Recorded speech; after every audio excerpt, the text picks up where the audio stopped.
OutKick The Tailgate presented by Farm Folio. We have made it another week, gentlemen. We are here at the world's largest outdoor cocktail party, Florida, Georgia. It is going to be a big show that we have for you. Clay Travis, Major Wright, former Florida safety. He was part of that national championship team. Danny Wuerffel will be joining us in the second hour as well. Clay Travis is going to be back with us. I mean, he was gone last week. He's back here this week. So it feels like we're getting the band back together at the cocktail party, guys. Is this a nightmare tour for you, Chad? We started with Spurrier. Wuerffel's on today. We're seeing Florida for the second time. For someone who grew up a Vols fan and lived through the 90s Florida-Tennessee games, this has been nightmare fuel throughout. Steve Spurrier, Danny Wuerffel. I cannot wait to ask Danny Wuerffel about breaking my 14-year-old heart in 1996 when he came to Knoxville. I'm sure that's a great memory for him. Not so great for me. Looking forward to talking to Major Wright a little bit later also. We've got two authors on the show with Clay Travis and Major Wright, who's now got a book out as well. We can talk to him about that. So looking forward to it. We got two Florida guests, but we're going to be talking a lot of Georgia today as well. And, hey, we're back in Florida, and I'm not sweating today. Now I'm just freezing cold. They didn't tell me that it got cold in North Florida, but apparently it does. So I would assume you prefer this temperature still over the drench that we had to witness coming off of your forehead in Gainesville. This is much better. This is my preferred atmospheric climate conditions to be in. This is football weather. Slightly chilly here in Jacksonville, but we can't complain. As you can see, the sun is coming out.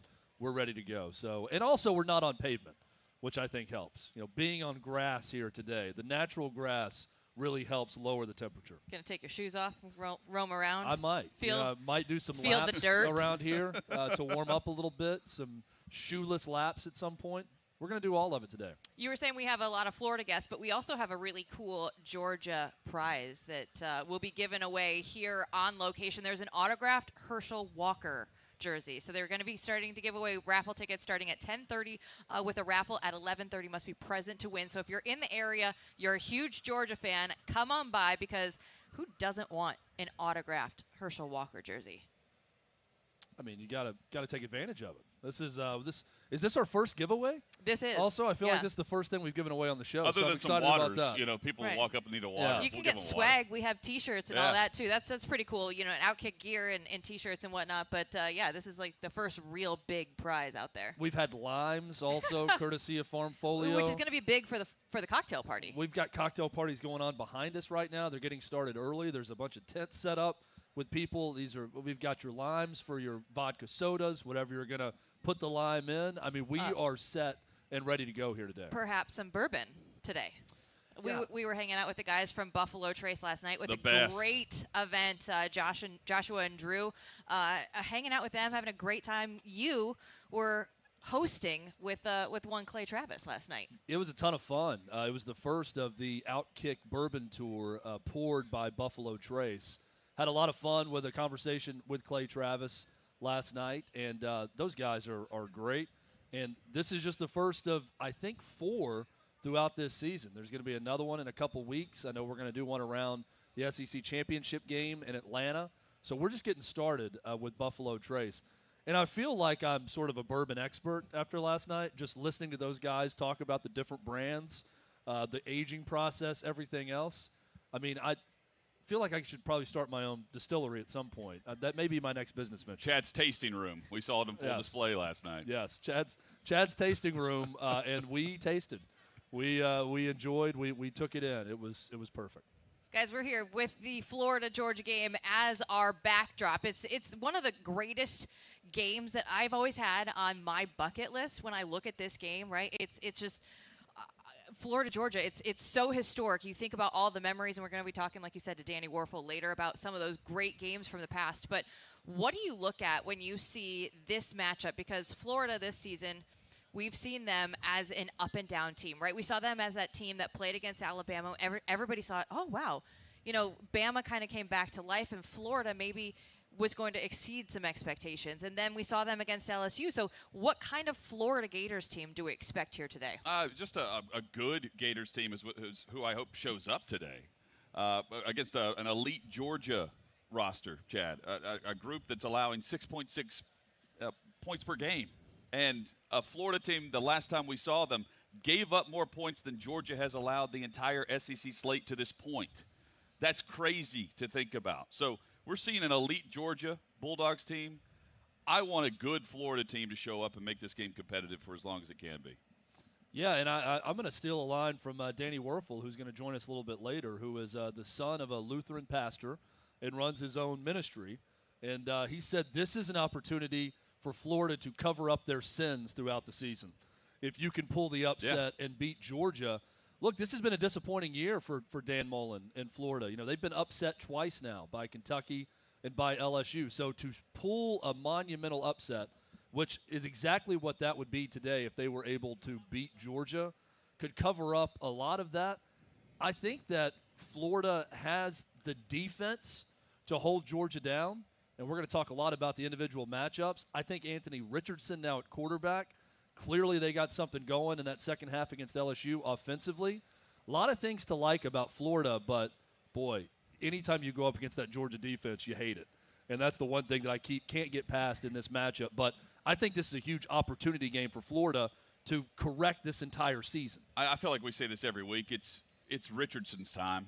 They need that dynamic playmaker to be able to stretch the field against this Georgia defense, because you're not going to do anything within the confined space, the box, the 20 yards and in against this group. They have to push the issue and force the issue early. I agree with you on that. And, for Florida, it's one of those games. We saw Anthony Richardson early in the year, and I kept thinking, and Hutton, we've even talked about this before, Emory Jones, I understand the line of thinking from Dan Mullen. He's a veteran. Yeah. He may be a slightly better runner at times than Richardson, but what I've seen from Anthony Richardson, I don't get it. I don't understand why he has not been the starter throughout the season. We saw why he's going to assume that role in the second half against LSU. Can they continue that and have some success against Georgia today? And we got a quarterback question mark for the Bulldogs also. There it is. Yeah, it's going to be your typical 4-quarterback game that we're going to be seeing here today. We know the two Florida quarterbacks, but Stetson Bennett has been starting for the last few weeks for the Georgia Bulldogs, and JT Daniels is now back healthy, practicing. They say we're going to see him in today's game. They think that Stetson Bennett is still going to be the starter, but bringing JT back into the fold. So it's going to be quite the scene out there with 4 quarterbacks to just follow this game as an average fan.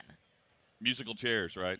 Yeah, it's going to be musical chairs. And also, Stetson Bennett has been fine. Stetson Bennett has not had to throw a pressure-packed pass this season. They lead every game. They have coasted every game, and they're not asking him to do much of anything. They run the ball, and they completely choke you out on defense. That's what Georgia does. That's been the formula. I'm interested to see if this thing is interesting at all in the second half, and you've got either Stetson Bennett or JT Daniels in a position to actually have to make throws in this game, pressure throws in a tie game, or you're down 7 in the second half. That's what I want to see at some point from Georgia, because we know at some point this year they're going to be tested. Well, and remember, whether that's in the regular season, the SEC championship, in a playoff game, they're not going to coast through the entire season. I want to see one of these quarterbacks. I want to see them put in a pressure situation to see how they respond. Stetson Bennett struggled in this game last year against Florida, so it'll be interesting, like you say, if they do get their backs up against the wall, how do they respond? Well, and Bennett, I expect him to get more snaps today compared to JT Daniels, but you ride the hot hand, don't you? The one I'm okay with the 2-quarterback system as long as it's not placed in a – Chad, you remember what Vanderbilt was doing a few years back, where Derek Mason would have a plan or a lack thereof. On the third series, he was putting the second quarterback in no matter what the circumstance was. And there was a situation where there was a punt down at the 7-yard line, and here comes a quarterback off the bench who has not received a snap the entire first quarter, but it was just his time to play. No rhyme or reason to it. It's just, okay, it's the third series, time to insert the backup. If there is a rhyme or reason to why you're going to play 2, they can do this and go win a national title. But if you're going to place certain rules in a system, I just don't get that because you get no rhythm and flow at QB. This is one where we get on to coaches at times for not giving any real information out and not talking about things. This is one where I wish coaches would not say that two guys are going to play. Yeah. Because you set yourself up for failure when you do that. And here's an example. Let's say Stetson Bennett comes out and they're up 21-0 after 3 drives. Are you going to take Stetson Bennett out of the game because the 4th drive is supposed to go to JT Daniels, or vice versa? Give yourself the flexibility. If one guy's got the hot hand, or let's say Stetson Bennett comes out or JT Daniels and throws a horrific pick 6 on the first drive. Well, put the guy in on the second drive. Yeah. I don't care if the plan is the second quarter or the 4th drive. Let the game come to you and see what happens. You name a starter. You start that player. If the other guy is healthy and you know that he's capable and you'd like to see him again at some point, at least give the starting quarterback that you selected for this game the chance to fail. And then if they fail, you bring in the other guy at that point. I hate a set, regimented, this is when we're going to bring in a quarterback. I hope we don't see that today from Kirby Smart in Georgia. I hope Stetson Bennett, if he's a starter, which looks like he will be, is given the chance to play for as long as, until he's not playing well. Then you bring in JT Daniels. And Jill, this is the time of year where head coaches and offensive coordinators lean towards one guy, pick a guy, and go to the bowl season with them, or go to the college football playoff with them. Early in the season, like it or not, you have to placate and play this game because you want to keep guys on your roster, and they don't want the good players to enter the transfer portal. I get it, but as you go into November, it's time for both of these teams to pick their guy and ride him. When I look at this, it just sets up for what we will eventually see with Georgia likely in the SEC championship game and then moving on to the college football playoff. How are you going to structure your team? I mean, we only have a few weeks left for the regular season for that to play out, to really solidify what they want to see on offense going forward and what gives them the best chance at the college football playoff. Well, for Georgia, they can do this. We haven't seen the 2-quarterback system win a national title, truly, since Chris Leak and Tim Tebow did it at Florida. And so it's been a while.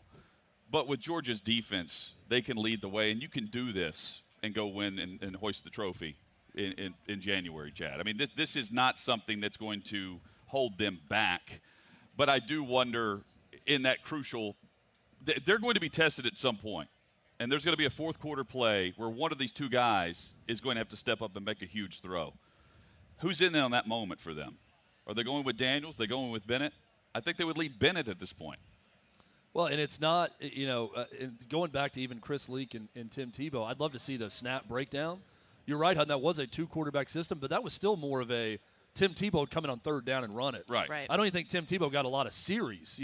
Chris Leak was a starter, you knew a you were predominant see both. player, and you knew you were going to see Tebow for snaps throughout the game, but it wasn't I remember with Doug Johnson and Jesse Palmer under Steve Spurrier, where it was 1 series on, 1 series off for both of us. Now that is a platoon 2-quarterback system. Yeah. Even the Leak-Tebow relationship was more of a 80% Leak, 20% Tebow, specialty run plays. He'd come in and do certain things.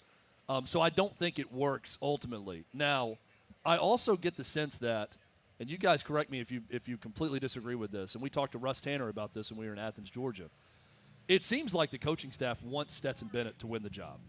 They like Stetson Bennett more than JT Daniels. I'm not saying this is a personal slight to JT Daniels. It just feels like they are comfortable with Stetson Bennett as the leader of this team, as the decision maker for this offense, more so than JT Daniels, even though JT Daniels, we all believe, is the more talented player. And hasn't lost a game as a starter. Hasn't lost a game, and there's only one guy who's going to get drafted in the NFL, and it's JT Daniels. Stetson Bennett has no chance in the NFL. He is a solid college quarterback that seems to be loved by his teammates, but more importantly, loved by his coaches. I just get the sense, and Russ Tanner even said it, knowing the coaching staff, they want Stetson Bennett to be the starter more than JT Daniels. So as we watch that game today, and I'm not going to be surprised at all if this is the game where one of those guys has to make pressure throws in the second half. Not going to surprise me if this is close and goes down to the wire. I feel like they want Stetson Bennett to be the one making those decisions and those throws. Is there a better SEC name at quarterback than Stetson Bennett? No, and also, doesn't he have a 4 at the end of it? Is Stetson Bennett the fourth? Yeah, fourth. Stetson Bennett the fourth is the perfect name for an SEC quarterback and a guy who owns a boat. Very official. I feel like, not a boat, a yacht. A yacht, I'm sorry, yes. I insulted Albert Haynesworth 70 plus by calling it a boat. Stetson Bennett IV definitely owns a yacht, right? He That's has a guy's to. got to own a yacht. That's for sure. Another game in the SEC, guys, that I'm looking forward to, Lane Train, Ole Miss at Auburn. I'm really looking forward to this because I feel like Bo Nix is finally the quarterback that we thought we were going to be getting. He's been playing well on the road. That was the knock all season. This one at home with Lane Kiffin coming to town. And honestly, if you look at the way that Ole Miss's schedule is set up, like they still would be able to control some of their own destiny moving forward if they're able to get this one. We have not seen Ole Miss's A game yet throughout the season. I really don't think we've seen their best. I think it takes that today on the road. Bo Nix played really, really good football against Arkansas.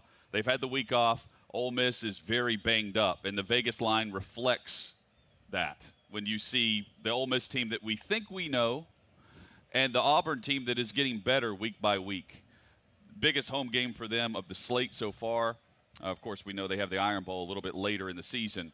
But this is going to be a great matchup between an Auburn team that's favored at home that a lot of people were confused by with that line and an Ole Miss team that's trying to prove it again with a banged-up quarterback and roster. I don't know why I've never made this connection before now, but it just hit me as we're talking about Bo Nix and Auburn versus Ole Miss.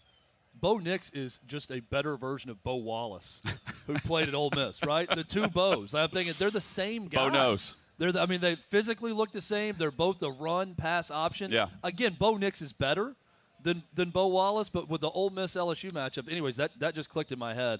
Are we going to get good Bo Nix today? That's always the question mark with Auburn. Bo Wallace was good Bo Wallace in 2 wins over Alabama when he was the Ole Miss quarterback. It's one of those where you see the Vegas line, as you mentioned, Hutton, and I start to second-guess, what am I not seeing in this game? Because it feels like Ole Miss should win this game by a touchdown.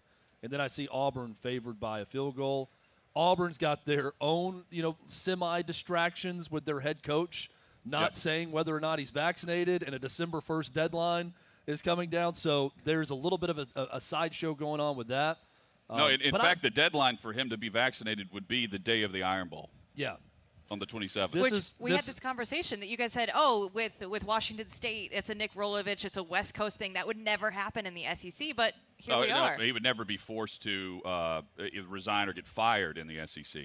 Still not going to happen, Joe. Yeah. Still not going to happen. Parsons going to be the head coach. If whatever documents need to be manufactured, even if he refuses to get one that shows that the head coach at Auburn has been vaccinated, you will see how it just means a lot more in the SEC because I will state it right here. There is no vaccine mandate that would get an SEC coach fired. Well, it'll happen at Washington State when the president doesn't like the coach also and all the politics going there. In the state of Washington with their politics versus the state of Alabama, it is not going to happen to Brian Harsin. I don't know if the guy's been vaccinated or not. He won't say.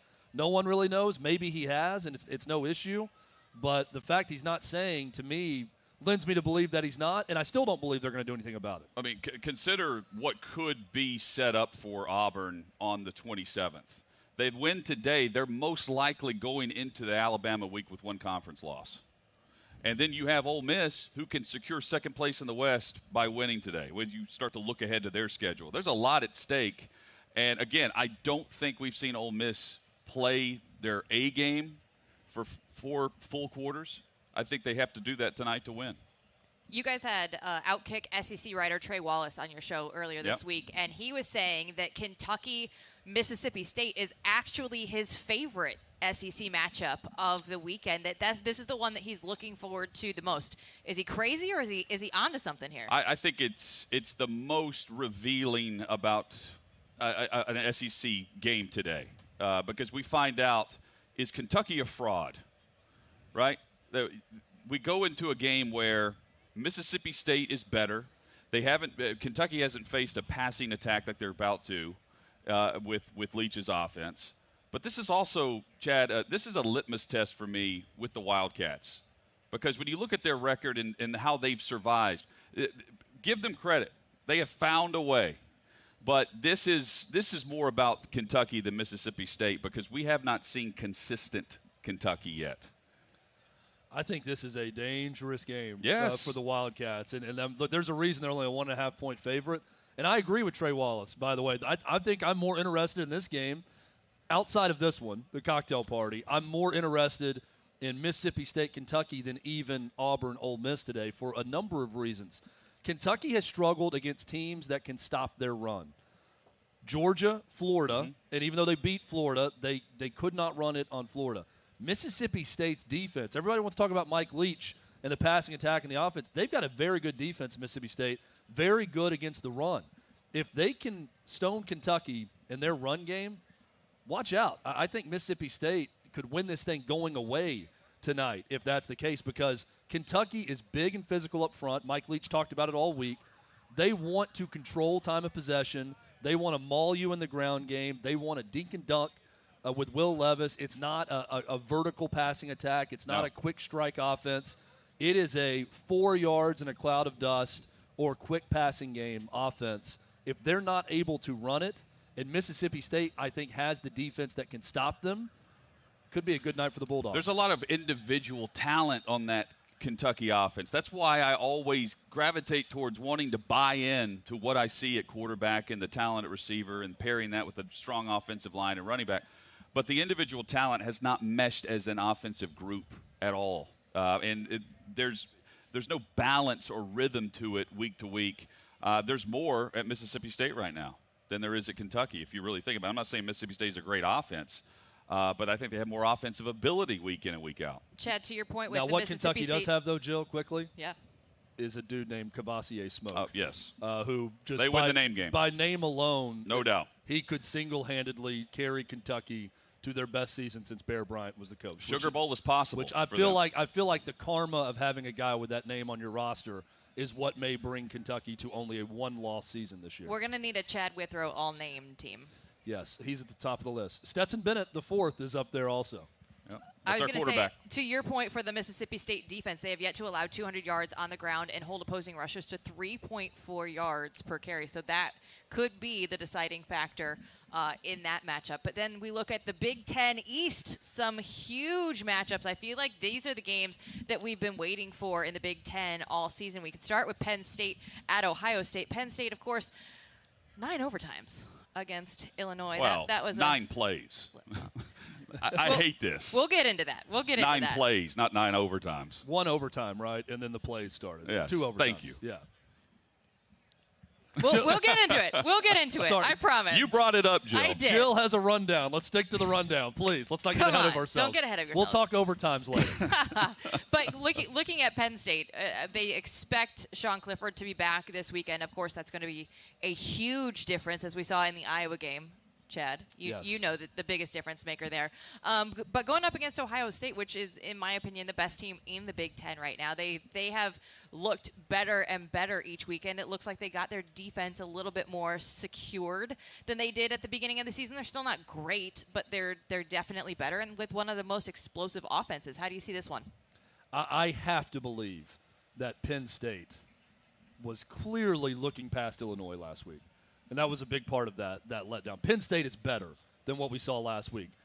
Their offense also is not that good now. Sean Clifford is banged up. They are not dynamic at all on that side of the ball. And to play with Ohio State, you have to score points. This is the best offense in the country right now with Ohio State. So I just do not see a way Penn State scores enough to make this that interesting. I also believe what we saw with atrocious Penn State a week ago against Illinois, that's not the real Penn State, but we're seeing the real Ohio State now, Hutton, and it's a team that I don't think the Nittany Lions can match up with. Yeah, I agree. They've really turned things around since they removed the play calling duties from Kerry Combs earlier this season. Defensively, up front is where they have progressed the most, and I think that's where they do the most damage when they face Penn State. And things around the Nittany Lions just feel weird right now because James Franklin's leaving, and his team knows that he's out. He's not pulling a Mike Tomlin and demanding that the media stop asking questions about openings across the country, literally all the way across the country at USC.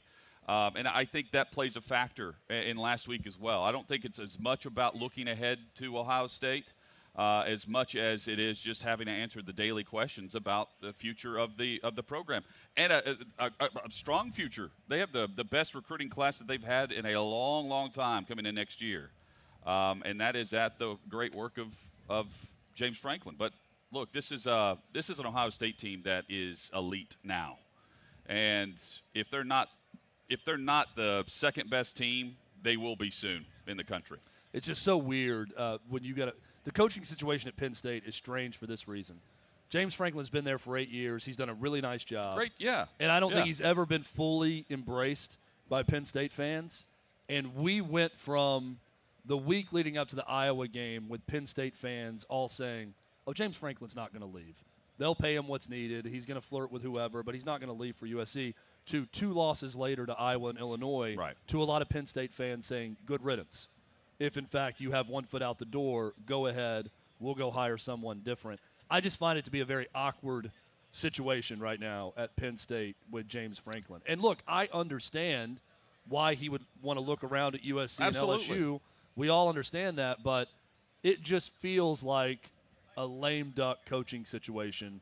But also for James Franklin, if he really wants one of those other jobs and all the buzz around that and all the talk around it is true, you don't need to lose out with all these big games he's got coming up because you're not as hot of a commodity if it continues to crater the way we saw against Illinois. All things, even though you still take Ohio State in this matchup. Absolutely. C.J. Stroud is excellent right now. No interceptions this month. I mean, they are pouring on points, and their defense has really stepped up. So it's hard to not take the Buckeyes in this matchup. And up north, Michigan at Michigan State. It's the first top 10 matchup for these two teams since 1964. Michigan. A huge matchup this weekend. Oh, the Wolverines. How in the world is it possible for a Big Ten team in almost November to not have played a team with a winning record? I know. Michigan State is undefeated, and they've yet to beat a team with a winning record. I mean, Jill, you're the Big Ten voice on this show. How the hell is that possible that they haven't played one team, even non-conference, that has a winning record? That's a great question. I still don't have an answer for you. Being the Big Ten person, it's baffling that we're here on October 30th, and it has yet to happen. I feel like Zach Galifianakis with all the algorithms going on in my head right now, trying to figure out the math on how that could even happen. But it's true. I think Michigan State's good. I don't think they've been particularly tested with their schedule, obviously, with not one winning record on that schedule. They're going to get tested tonight. Michigan, Ohio State, Penn State still coming up. And Michigan is more talented. They are the more talented team in this matchup. But who's better coached? Who's better coached? That's who wins this game today. We have our picks coming up later. Both lean on defense. Both possess very strong run games. And there is a legitimate top talent in the backfield for Michigan State that can really take over in a primetime slot. We mentioned Kentucky, Mississippi State, and Auburn, Ole Miss. This is the game that we've all circled because Michigan State, in a prove-it situation like Kentucky has, we're about to find out about Michigan State as well. Well, and Walker, the running back for Michigan State, you're referencing. How about a guy who transferred from Wake Forest to Michigan State? It's like every program he touches is this unbelievable Cinderella story. Yeah. We've got a poll question coming up later, in fact, with answers that I provided that are terrific, that you're going to see just how even it is with Wake Forest and Michigan State as some of the best stories. How fast does this game play out today? Michigan averages 253 yards on the ground per game. You've got Kenneth Walker, who averages 150 yards per game alone. This could be a 2.5-hour game if they really want it to be. It won't be. But it could be. Are they going to throw more than 10 times? Depends on if someone's way behind or not. Any college football game, we're going to see it. But, I'm really looking forward to this one. And who is also looking forward to this one? Mr. Clay Travis. He will join us right after this here on OutKick The Tailgate. Stay with us. There's never been a more challenging time to be an investor. Your stock markets are overvalued by every measure with record low cap rates. Cryptocurrency can go from boom to bust overnight, and inflation is making everything hard to predict. Wouldn't it be nice if you could just sit back and watch your money grow? That's where Farm Folio comes in. Farmland ownership made easy. Farmland's an asset class that's often overlooked, but it's one that's consistently delivered higher returns than other investments with significantly less volatility. You can buy a farm lot from Farm Folio, and we'll manage every aspect of your farm property, from crop care, harvesting, and sales of your produce through our company-owned packing facilities and international sales offices. With Farm Folio, farmland ownership has never been easier. Simply sit back and enjoy the fruits of our labor. Farm Folio, you own, we farm, you.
OutKick The Tailgate presented by Farm Folio. Jill Savage, Chad Withrow, Jonathan My best Hutton. friend Chad here. Oh my gosh! And It's in the contract. We have to sit next to each other, extremely close to each other. And It was an MTC eternity right that here. first segment where we couldn't get closer to each other.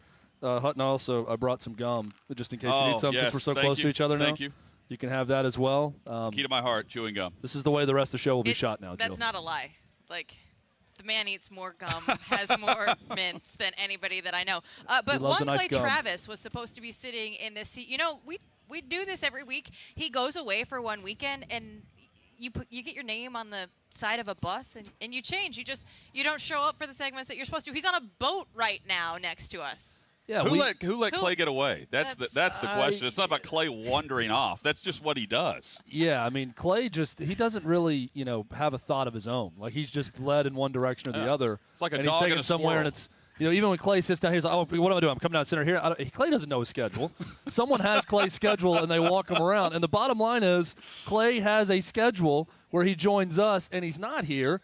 And I would also like to say that Clay is with Danny Wuerffel right now, who our show set up, and he's going to be on with Clay on the Fox Sports Show. And so this is just really a double swing and miss right now for our show on so many levels.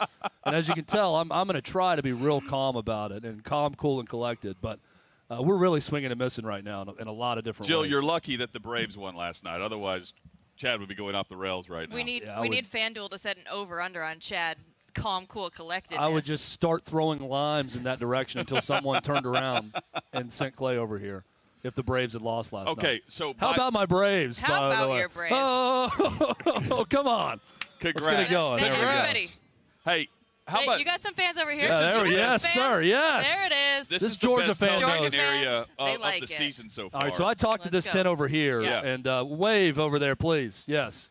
This 10 over here, they're getting it done. It is it's the standard house divided tent. Yep. We've got half Florida, half Georgia. I only see Georgia fans right now, and they're big Braves fans.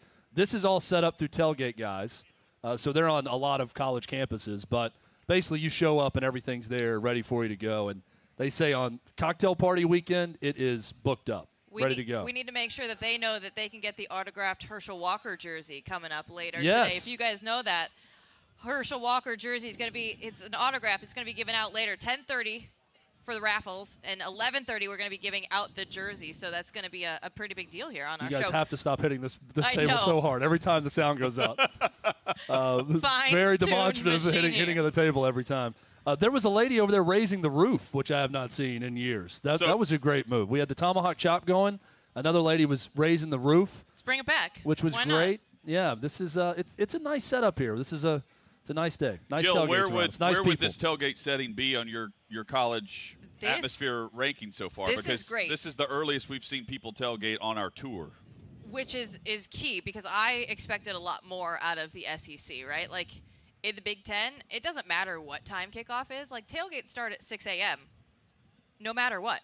So the fact that we see the people out here getting ready early for this one, I appreciate this. It's definitely better than Gainesville, we'll say that. I don't know. With the way that it's been going, Athens was really cool, but I think this is better than Gainesville for sure. Jill, I don't believe you that tailgates start at 6 a.m. no matter what in the They Big do. Ten. They Are do. you claiming that tailgates are bigger in the Big Ten than the SEC? I am telling you that my college roommates would be pounding down my door at 5 a.m. and I would tell them to 6 go a.m.. away. I know what time we're leaving. Let me sleep another 30 See, minutes. I take this, Hutton, as that just means in the SEC they have better Friday nights. oh, That's why the we tailgates go don't start at 6 Thursday a.m. night. We do Friday after class, FAC. So Friday nights don't last as long because we know the pacing schedule of a college football weekend. It was refreshing to see, by the way. I can't do it anymore, by the Yeah, way. but you're right, back because in a lot, the day. some of these stops we've stopped on, and there's not been a lot of buzz activity tailgating that early in the morning. But driving in to this setup here at the stadium, there was a lot going on throughout. So Oh, a lot of hey. people tailgating everything else. Here comes Clay. Come on in, Clay Travis. You're just we're just gonna do this on air. We'll do it live. Clay's here. Clay's here, everybody. So please do tell. Clay, good morning. How was Hey, the what's boat? up? How are you guys? He's out of breath. Did you swim? I mean, what happened? I mean, it's a pretty Were you good swimming laps in the marina? pretty good walk down there to have to come Man. back and just sit down and immediately start work. I didn't know what to anticipate. We lost Neil, our camera coordinator there, producer, was shooting with Danny Wuerffel and me. And he was walking backwards, and I almost died. He he hit a rail, and I thought we were going to lose him there for a minute. And he looks okay. He looks. I was- A little bit I was looks healthy though. there were some Good. Gator fans hoping that I was going to go in the water. I think down there, we were on the boats getting ready for the pregame show on Big Noon and doing some bump shots with Danny Wuerffel, who's just off screen here, and I went to go take a picture, and I had to get up on top of the boat, and there were some dangerous moments there where it looked like I might end up in the water. It's a little bit wobbly down there. By the way, windy and not that warm so far this morning, I would also point out. Clay Your Travis first, with weather on the 42s and 10s coming at you. Was this the game where it was either here or Gainesville, where you were drinking beer in the parking lot and you had to pee, and No, it then was suddenly you didn't have to pee? That was Gainesville. That's the hottest I've ever been at an SEC football game. I felt like I was watching a football game on the surface of the sun. It was a 3:30 Eastern kickoff, early September, as Tennessee and Florida usually play in September early. And I was on they set you up as a visiting school so that you're staring into the sun. And so I was right behind the Tennessee bench. And I have never been so hot in my whole life. I mean, I really felt like I was watching a football game on the surface of the sun. And I had to pee when I sat down to watch the game. This is probably unhealthy for your kidneys, but I was sweating so much that I sweated out. I don't know how this is possible. I've never talked to a urine expert about this, but I somehow sweated out my Here he urine. is. Chad's here. Yeah. And You're lucky. And You're sitting next to one. yeah, and by the time it was like the end of the first quarter, I didn't have to go to the bathroom anymore. I don't think I had any fluids, including urine, left in my body.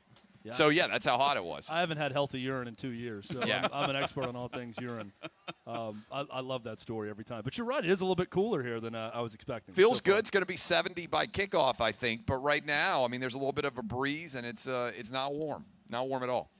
So, Clay, we were talking about just this game and Dan Mullen coming into this game. It appears that he may have made a wrong decision at quarterback to start the year. It's very strange when you watch Anthony Richardson play and then realize that he has not been playing all year. Well, you should, in a little bit, when you talk to Danny Wuerffel, that'll be an interesting question, I think, for him, because it seems to me, as good of a quarterback coach as Dan Mullen is, that he made the wrong choice when he had to choose between Felipe Franks and Kyle Trask. Franks, if he hadn't broken his leg against Kentucky, I don't know whether Kyle Trask ever becomes the man at Florida or not. And once Kyle Trask came in, yes, he's not as athletic. Yes, he's not as mobile. But he could make every read, and the offense just functioned so seamlessly for him for the next year and a half or so after he took over. And similarly, it feels like AR-15 just has a next level that doesn't exist, at least right now, for the offense with Emory.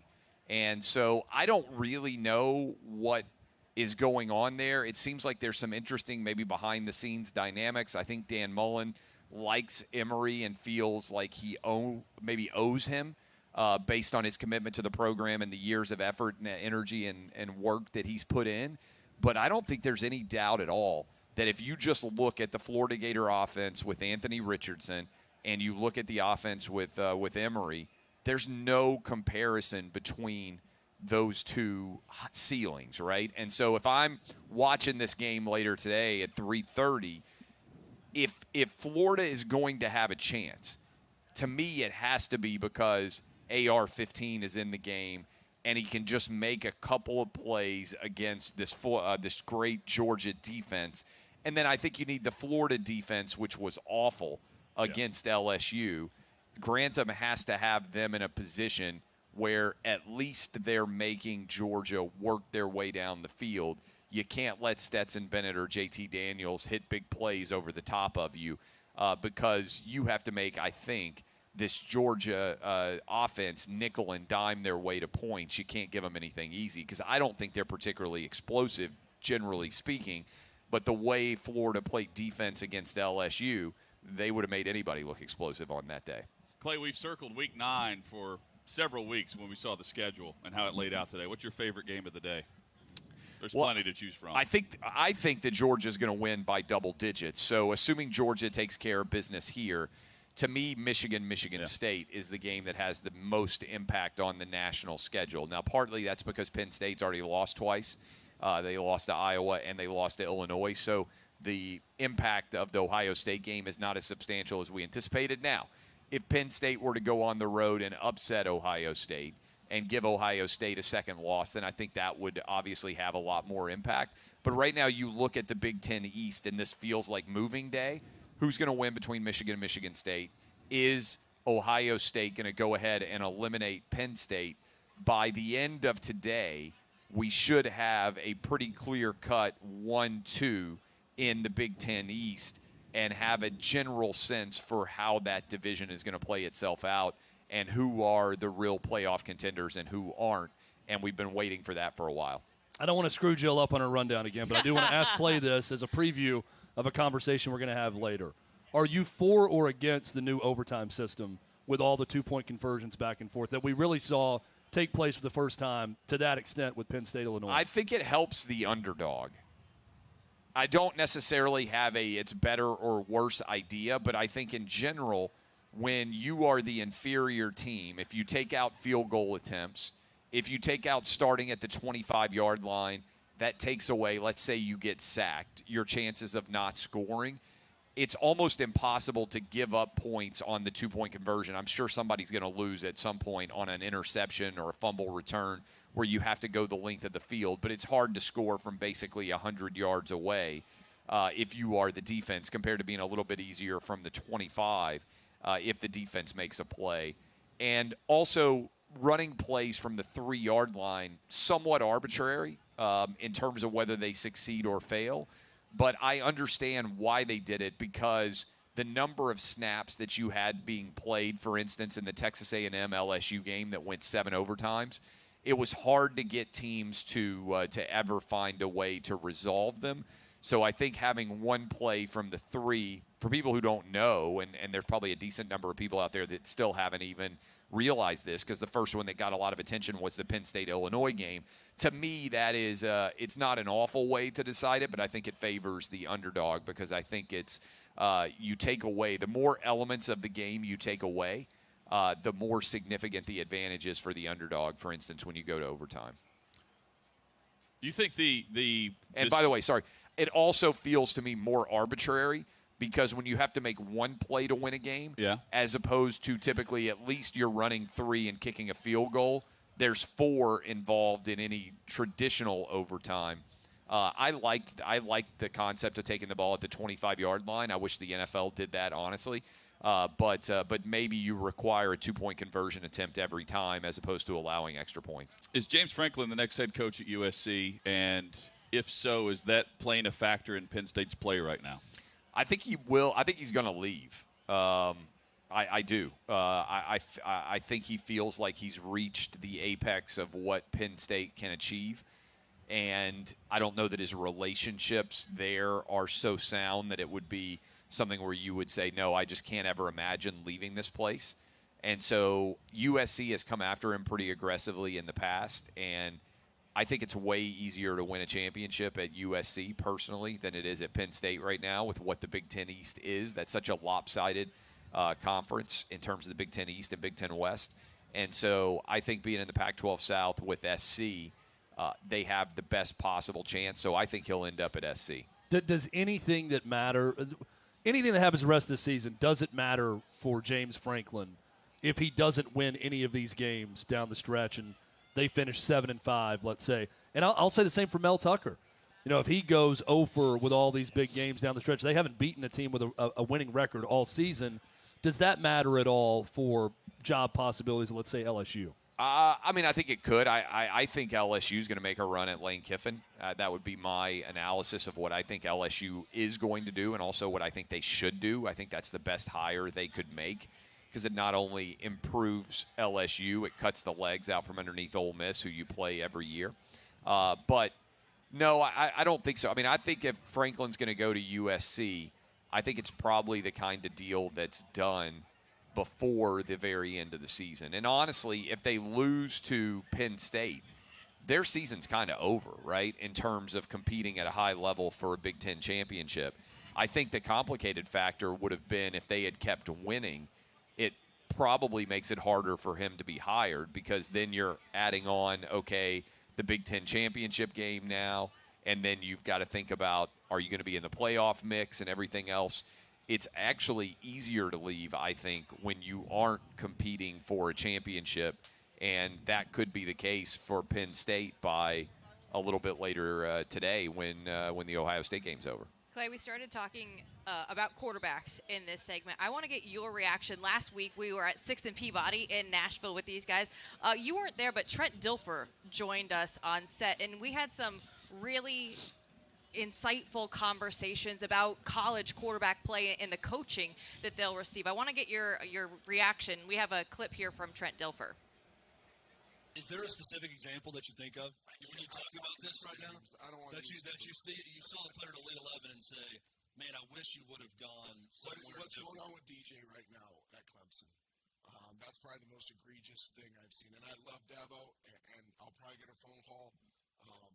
DJ's gotten worse. And that was a shock. But that was shocking when you go from Trevor Lawrence to him. You're thinking you're going to keep it right on going. Right? Trevor got worse mechanically.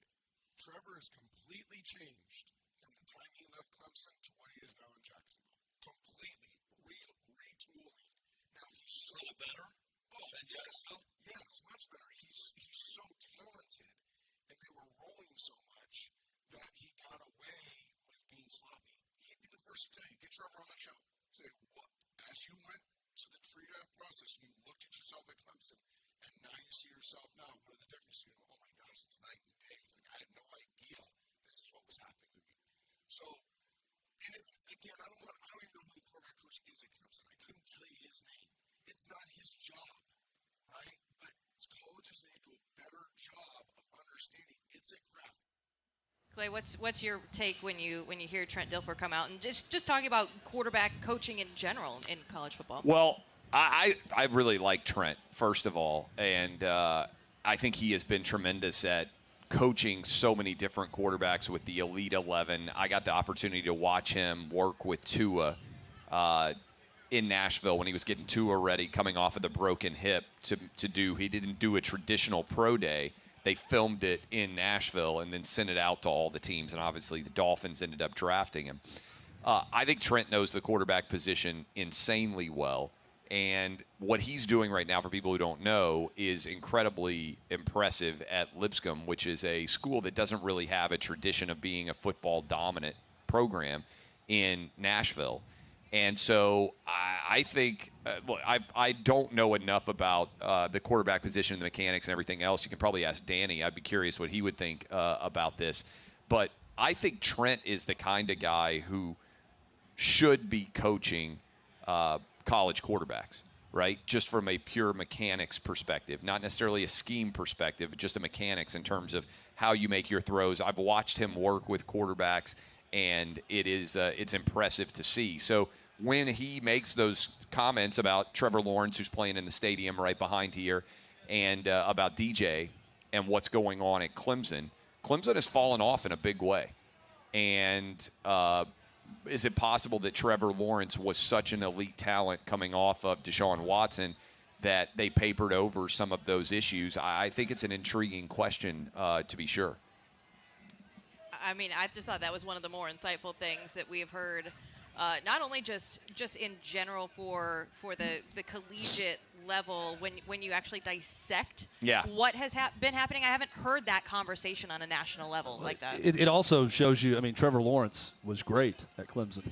So whatever he was doing wrong mechanically didn't even matter because he's a five-star talent surrounded by five stars and put up great numbers in his time at Clemson. But now it's coming back to bite them. What I've always heard schematically is there's almost always somebody open in a college football game. If you have the right quarterback, there's almost always somebody open in a college game, whereas in an NFL game, you've got to throw guys open. There aren't necessarily that many plays where you have a guy open.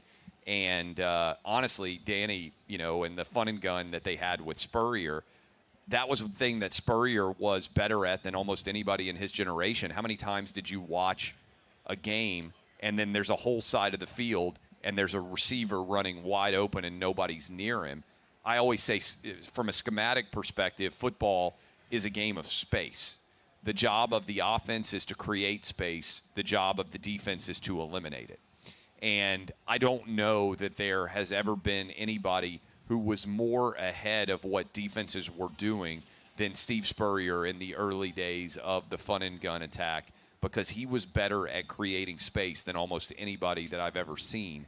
And that opportunity at Clemson, if you watch, you can see how you didn't have to be perfect in throws a lot of times, because when Clemson was rolling, a lot of the games weren't close, and a lot of the throws that Trevor Lawrence had to make where guys were wide open. And you can see now when he's in the NFL, the mechanics have to get tightened up a little bit, because you got to hit somebody on the right shoulder or you got to hit him on the back shoulder. And if you miss that throw a little bit, the guy's not open. It doesn't matter as much in college. And so you can get away with raw arm talent probably a little bit more. Clay, we really appreciate you joining us Yep. today. I mean, really appreciate you joining us here. Got to get back to the marina now? That boat. You going to It's swim waiting over for there? you. Might have to go check it out. You going to get some cardio going again on the walk to the It's bus? a little bit of a walk, I'm just saying. Clay leaves this chair. Danny Wuerffel will be joining us here at the top of this next hour, just a minute away. Stay with us here on OutKick The Tailgate, presented by Farm Folio.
Tennessee, Georgia.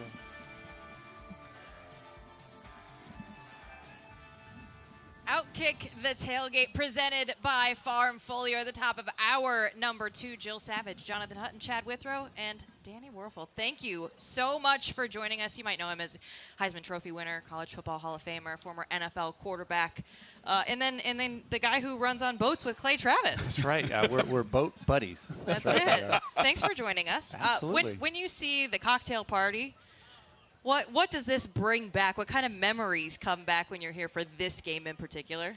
Well, there's something so unique about this atmosphere. I mean, even as a freshman, when I showed up, where else do you play where half the stands is for one team and another? You know, you're so used to these home-away games where they're either all for you or they're all against you, and this was unique. And then also, even just driving around, I mean, this is hours before the game, but the amount of people, the tailgating, the boats, and then you throw in the fact that, you know, whoever wins the game is usually going to have the inroad for the SEC East. So it's a huge game, great memories.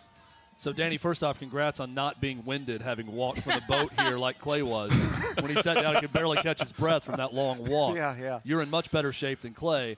Also, congratulations on destroying my childhood as a football fan every time I watch my team against yours. Well, that's great. That doesn't help me understand who your team was, because there's several teams that fit that profile. Not to be arrogant, but who's your team? I'm a Tennessee guy. So, okay, no, yeah. that fits. It does fit. We had some great games against Tennessee. If the helmet fits, you wear it, right? I mean, I'm sure that you hear that all the time, and it is remarkable when I think back at those Florida teams and the level of success from 93 to 96 when you were a part of that program. I mean, that was hitting the stride under Coach Spurrier. I'm sure you get it a lot. Any SEC town you go to, I'm sure you're hearing that. You know, it's hard to really reflect and realize that happened. You know, sometimes I think, could that happen? Maybe I just dreamt that, because the run that we went on was so special. Everything came together, and obviously Coach Spurrier was the engine behind all that for us. But it was just an incredible time. We loved it. You know, to think the only SEC team we ever lost to in 4 years playing there was Auburn. So we had a great run. And then, of course, we were 2-2 against them. They beat us twice in 2 big games. But just an incredible experience. Again, sometimes I wonder if it really happened. Well, and we've had Coach Spurrier on this show when we were in Gainesville, and it was a real treat for us to get a chance to talk football with him and just be next to him and talk to him with his big personality. Playing quarterback for Coach Spurrier is, I'm sure, very different. What was that experience like, and was there a moment when you thought, okay, I can jive well with this guy. I know what he's looking for. I know what he wants, and this is going to be okay?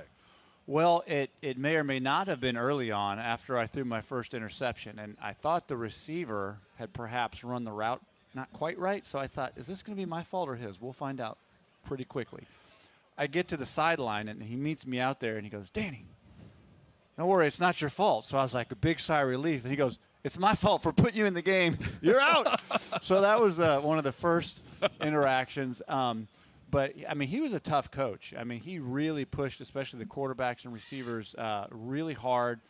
But he brought out the best in you. And the system he created to play, I mean, it was a dream. I mean, you go to the line of scrimmage, and he's like, I'm guessing what the defense is going to play, and I'm going to call a play that's a suggestion. But when you get up there and you see what they're doing, it's not like you have to do this play or this play like in a lot of systems. It's you can call any play you want, just make sure it works. So the freedom to just see the defense in this like intense chess match, I love that. I love the strategy part of it, and it just clicked. What was the percentage of time that he guessed it right and you went with the play called versus when you saw something from the defense and decided to play that piece in the chess match? That depended on each game. You know, some teams might change their defense more often, but he was a master. He would watch film, and he would find, like, you know, you'd have all these different formations you could play, and he would find something where, you know what, if we do this one weird formation, they always play cover 3. So we'd run that formation the whole game. They'd play cover 3, and we'd kill them until they changed, and then we'd do something different. So usually he would guess that right, but if they were changing it, we'd make some adjustments and make it happen. What is he like on the golf course compared to the sideline? Well, historically, he's been incredibly intense, both in golf and life, busy. But since he retired, it's been delightful. Our relationship has really picked up. He calls out of the blue. He'll call me one day. Hey, Danny. I'm like, oh, yeah, what's up? Do you know how many points we averaged On home games in 1996? Woo! Yeah, what, 45? Nope. Guess higher. All right, good talking to you. I mean, he's just great. He's kind of like that grandfather, who's kind of retired, and now he's got a little more time. And he's been great to hang out with. We played golf earlier this year, and he's still pretty good. Do you have the SI cover? The legend goes that Sports Illustrated put you on the cover after the 95 Heisman Showdown over Peyton. Yeah. And is that, in fact, true? After you guys won, yeah. So Tennessee you came made the cover. and they were going to do it. This is what I've heard. I don't know what's true, but they said they were going to do a cover on Peyton Manning, and then we ended up scoring 62. I think we scored 9 straight touchdowns after a 41 tough stop. straight. Yeah.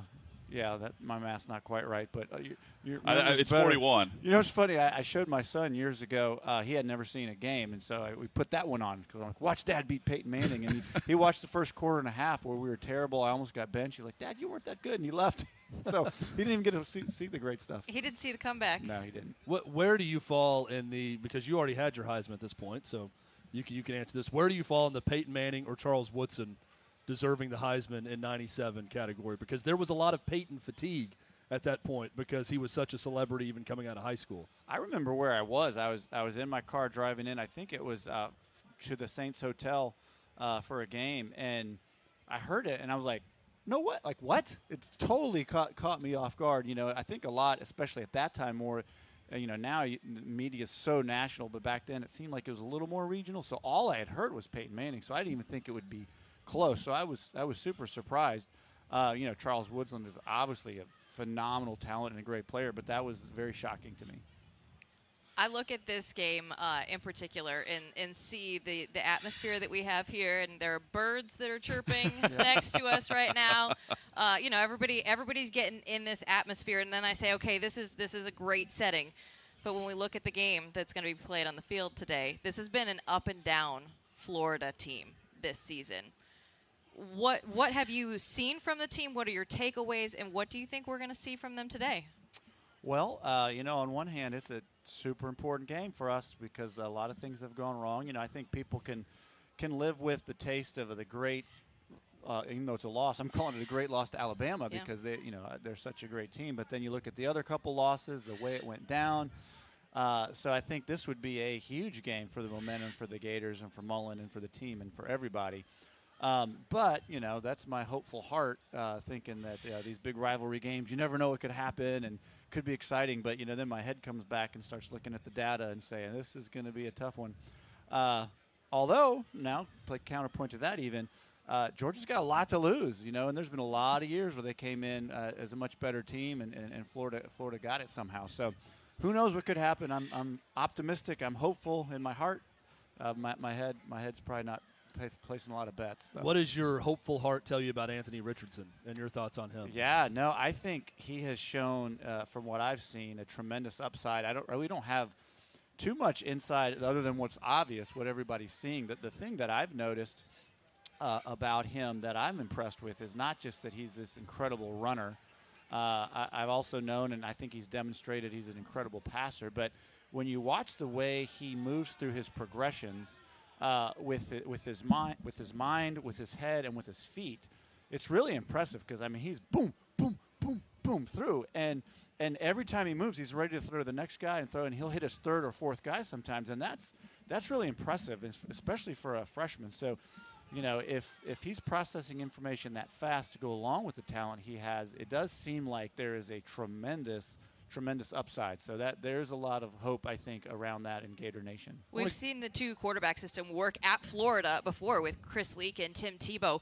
Where do you fall on 1 quarterback, 2 quarterbacks? Obviously 1 is probably the preferred method, but are you okay with Florida going in and bringing Emory Jones and Anthony Richardson in? Yeah, well, so when I was a freshman and a sophomore, I split a lot of time with Terry Dean. And my personal take is if you're the young guy, you'd split anytime you can just to get on the field. As you get older, you'd prefer to have more of those reps to yourself, which is tough. I think it's tough to kind of get in the flow and then come out and then go in a bit like that. It's also a different age where people can transfer pretty quickly. So I think that's something you always got to manage as a coach now that you perhaps didn't have to manage. So I think that's part of what's going on. And I always like to say, it's great for any of us to have opinions, but we're not in the rooms watching the tape. We don't know what's going on all the time. There's other information we don't have. But I think Emery's has done a great job. I think Dan Mullen is perhaps the best offensive-minded coach out there, and looking forward to see what happens. So the perspective of being the Florida quarterback and having to walk by the statues of the Heisman winners on campus, you, Tebow, Spurrier. I know Emory Jones reached out to you, I believe, whenever he took over. I'm assuming Richardson would do the same. Do they call you? Do you pick up the phone and call them whenever they get to campus? What's the message to them? Well, I just, if I'm around, I'll go stop in and say hi, or over time, if I get a number, I might shoot a text. And I think they get tons of support from me and Tebow and Spurrier. I think they're all fine young men. I've really been impressed this year, back to sort of the two guys, about how well they've supported one another and supported the program. It'd be really easy for either one of them to do or say something that folks like us could talk about for hours. Yeah. But they've been great, and so I think that's fantastic. And I know all of us former quarterbacks are super supportive. You mentioned now the relationship with Steve Spurrier is kind of a grandfather-type figure to you. When he was the head coach at South Carolina, does the communication shut down with former Gator players at that point? What was it like at that time where, he is a Gator legend, and now he's back with the university, but he's coaching a rival SEC school. Does it stop and then come back, or was it all the same? Complete radio silence. None of us talked for all the – no. It was great. There was conflicting feelings when your coach is playing against your alma mater, so that was always weird. But we were all very supportive of him. I went to practice and talked to the team. It was funny walking into the locker rooms, in the meeting rooms all those years later, and it's the same sort of thing. And, he's just ribbing people the same way he was, same jokes even. He was just coaching away.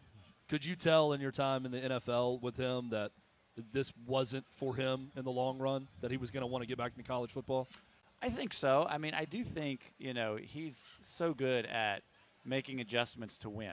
That's what he's always been great at. I think had he decided and wanted to stay longer and been in a situation he liked, I think he would have made adjustments and been very successful. But I think he just fit really well in the college, and the go at Washington wasn't a great fit with him and the owner there. So I was super happy to have him back in college football. I think college football is better for it. When you look at this weekend, it's not only about the game for you, but you also have a charity event that you have hosted. Can you give us a little bit of information about what you and your friends have been out here doing this weekend? Yeah, so there's so much fun about this game that Desire Street is the organization that I've worked at really since I started volunteering as a rookie with the Saints and been on staff for years now. And we work in under-resourced neighborhoods all over the Southeast. We work with leaders and help them develop their capacity to be successful. So we've helped start schools and medical clinics and all sorts of things in very under-resourced neighborhoods. And this is like our premier time to enjoy the celebration and raise some money. So we bring in Gator greats and Georgia greats and fans from each team. Spurrier and Dooley were headlining it there, and Lindsey Scott was there. Tebow made an appearance for us, and we just had a really fun time. And then we had a super competitive Florida versus Georgia golf tournament yesterday, and the Gators won the golf tournament, so that must mean something. Foretelling. Right? That's right. So yeah, we called it the Desire Cup, and it was a huge success. We had tons of fun, and I think we raised a lot of money that are going to help a lot of people. Well, and this goes literally right to the source of what you need. I think a year ago when you did this, you were able to buy vans for someone immediately just based on this tournament. Is that right? Yeah. One of the groups out of Montgomery, one of their specific needs was a couple vans. They had kids that were finally getting jobs, that wanted jobs. They had gone through a job readiness program. They got the jobs, but they didn't have the transportation back and forth. So the group was able to acquire 2 vans out of the event, and kids are working now because of it. So Desire Street is the background behind the name is based on the lower 9th Ward of New Orleans, right? What led you on that day to go to that area of New Orleans, which is like the second largest public housing in the country? What led you down there that day, and ultimately what led you to start Desire Street Ministries? Well, like a lot of things, quarterbacks get more credit than they deserve when things are going well. And I didn't start it. It was started before I got to New Orleans. And, going through college, my faith sort of led me to be thinking, how can I give back wherever I go? And so I got to New Orleans and was looking kind of like what is there? And just through a lot of, whether it's coincidence or providence, I was led to go visit this organization and just blown away to see, not so far from the Superdome where, we won the national title and where I'm playing pro football is the Ninth Ward and people that have so much less opportunity and support than I ever had, not even close. And I think, man, that shouldn't be that way. So I started volunteering, playing basketball with kids, doing some tutoring, and got more involved. And, just the challenges that a lot of people go through in our country just from the zip code where they're born is so unfortunate. And so I thought, man, I've been so blessed. How can I be a part of giving back? And I thought it'd be sort of like, hey, go in a few times or maybe while I'm here in New Orleans, but it turned into the passion. It turned into my life's work. And I retired in 2004 and started working at Desire Street. And after Katrina, became the director, and now we're working all over the Southeast. We're in a current goal of impacting 20 neighborhoods by 2025. And it's tough work. A lot of tough things happen, but a lot of amazing things happen that make it worth it. Well, it's tough work, but it's great work. You should be commended for it in your group. So great job with that. Did you say commended or committed? Because both might fit sometimes. Yeah, absolutely. No, but great job with that. You're as a quarterback, you were sort of ahead of your time with that offense under Spurrier. When you watch college offenses now, do you sit back and think, I would really love playing in this era? Or, man, I'm really glad I played in that Steve Spurrier offense at that time? Because, let's face it, Danny, you weren't the best runner. And we see a lot of quarterbacks running. Let's go right now. How can you run? That's a great shockingly, point. I'm very fast, straight line. I have no quickness, And he's no foot super speed. competitive. But once I get going, I'm pretty fast. What Now, shoes I you could got blow on? both quads out if I went and Well, ran you're full not speed gonna- right now, no. but that could happen. This is then the you would only be knock a fast. Balls fan can have on I you, would right? not be as out of breath as Clay Travis if I walked to that marina and back. I'll tell you that much. Okay. The answer is both. One, the chance to play for Coach Spurrier was just unbelievable. Like I said, the way he designed his offense, the way my mind processed information was just really a great connection and loved it. I think probably more so the way the NFL game has evolved. I would rather play in the NFL now, probably back then in the time. Back then it was a little bit more of the play action, deep comebacks, deep ends type of thing, which just wasn't the best thing that I had. I was more of a quick processor and accurate passer as opposed to the stronger arm. So there's a lot of really cool things happening with different offenses now that I'd love to be a part of at the NFL level for sure. We do a social poll question every week, and Chad had an issue with mine last week. really? He said that mayo and ranch were too close. We said what condiments are going to be thrown away forever: mustard, ketchup, mayo, or ranch. My the argument, Tennessee Danny, is that mustard if you fiasco. don't like ranch, it's because you don't like mayo, because it's a consistency thing, and ranch is a mayo-based product. And so you're kind of having the two of the similar things. I You tell gotta him separate them. from the Midwest, they're completely different. Okay. What is happening? Like, Yeah. we're Anyway, talking about this in the that exact was- same so- intelligence and passion as we were just talking about other stuff. That but I was a don't know- long build welcome up to to OutKick get. the That was a Tailgate. long build up to get To to get this. to, yeah. to Oh, get so there to, is a question. So there Yeah. is an We're gonna actual get to question. So something, we promise. Chad, if you would like to ask him which dear. is the best movie to watch on nervous. Halloween, because this is Chad's contribution to the show today. I think that Danny, given his ministry, is going to go with a very obvious one here based Okay. on these movies. Oh, So dear. you get to watch a movie on Halloween. Okay. And you get these options. And I think we're going to show the options because, Yeah. there we go. Scream, Halloween, Paranormal Activity, Hocus Pocus. Oh my goodness.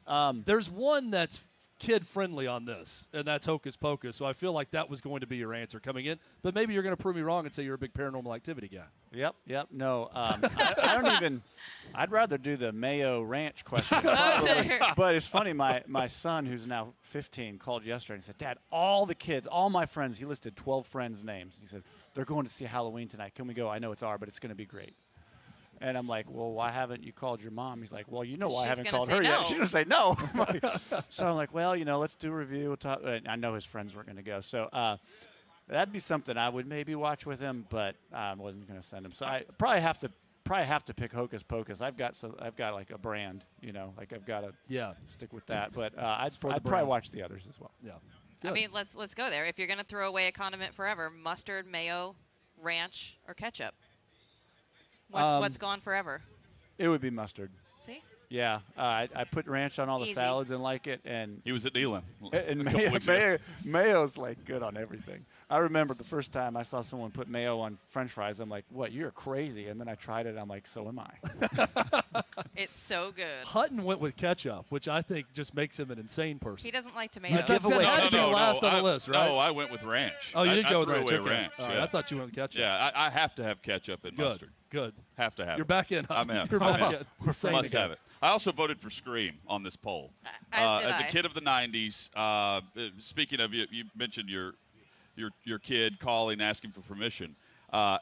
My era was trying to sneak in to watch the R-rated Scream movie. You would buy a ticket to the PG and then sneak into You would the R? try. You would Is that attempt what you to. tried? And we had a lot of success getting into that theater and watching that. I bet we watched that in the theater 4 times growing up. It was the thing to go watch. Wow. That's the Halloween movie that I voted for. Halloween, though, that should be like separated from this list because it's a no-brainer that you vote for that if it's available. Well, and also it's a series, right? So I Yeah. kind of go with you Yeah. can pick any of the. Your son wants to go see the latest Halloween movie, I mean, which is it's like also Halloween got 20. the title. I mean, it's called Halloween. Yeah. What are you There going to you watch go. on Halloween? It's You're right. it's- It should it's definitely got be the winner. brand. Our era was Scream, and I Know What You Did Last Yes. summer. Yes. Those I- movies were the yeah. ones that you would go see. So I was born on a Friday the 13th and hate scary movies. Can't stand them. Because now at Scream, again, I would watch that, and every time I go into a bathroom stall at a movie theater, I think of that scene. Every single time to this day. So did you go with Hocus Pocus? I would go with Hocus Pocus. Yeah, I can't handle That's the. legit. I mean, Scream because I've seen it and I already know what happens, but. we just had the first horse sighting in Outkick the Tailgate history. Yeah, Also, I if heard they that. were I'm like, up what's past. happening behind me?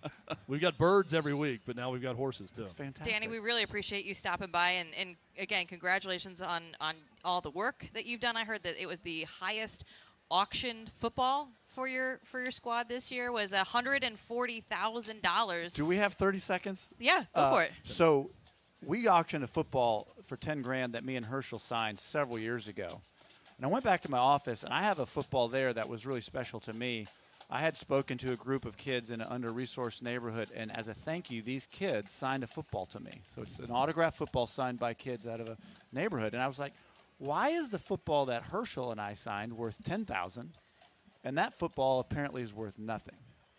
And it didn't sit well with me because, we all say everybody really has inherent value and everybody is important, but we really don't live that. We always assign value. So the next year I took a risk and said, hey, after we auctioned off one of the celebrity footballs, I said, I'm going to auction this ball off and let's just see. And it went for, I think, $12,000, which just blew us away. And then the guy a few months later said, you know what? I'm going to donate this back. You got to do it again. So we did it again and again. And last year, it became the most expensive autographed football in the history of the world, as far as we can tell from some autograph collectors. And then the other night, it went for $140,000. It was purchased, which brings the cumulative total of this ball to $317,000, which is unbelievable. And it just is such a great point that everybody has value, and that's important. And we need to remember that even if you disagree with somebody, even if you don't like their politics, even if there's all these things that are driving us apart, even if you hate the Dogs or you hate Tennessee or you love the Gators or you don't, or you love Emory or Anthony, everybody matters and everybody's important. Where can people find out more information? DesireStreet.org is all the information on Desire Street, and you can also find me at DannyWuerffel.com or at the Twitter stuff, whatever that means. Thanks so much for joining us. Thank you. We've had such a great time This is here. awesome. You guys are great. This is terrific. Stay with Thank us you. more on work. Outkick Pleasure. the Thank you. Tailgate right after this. There's never been a more challenging time to be an investor. Your stock markets are overvalued by every measure with record low cap rates. Cryptocurrency can go from boom to bust overnight, and inflation is making everything hard to predict. Wouldn't it be nice if you could just sit back and watch your money grow? That's where Farm Folio comes in. Farmland ownership made easy. Farmland's an asset class that's often overlooked, but it's one that's consistently delivered higher returns than other investments with significantly less volatility. You can buy a farm lot from Farm Folio, and we'll manage every aspect of your farm property, from crop care, harvesting, and sales of your produce through our company-owned packing facilities and international sales offices. With Farm Folio, farmland ownership has never been easier. Simply sit back and enjoy the fruits of our labor. Farm Folio, you own, we farm, you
OutKick The Tailgate presented by Farm Folio. Jill Savage, Chad Withrow, Jonathan Hutton. The fans are streaming in here for the cocktail party, and it's quite the scene, guys. It is living up to what I thought it was going to be.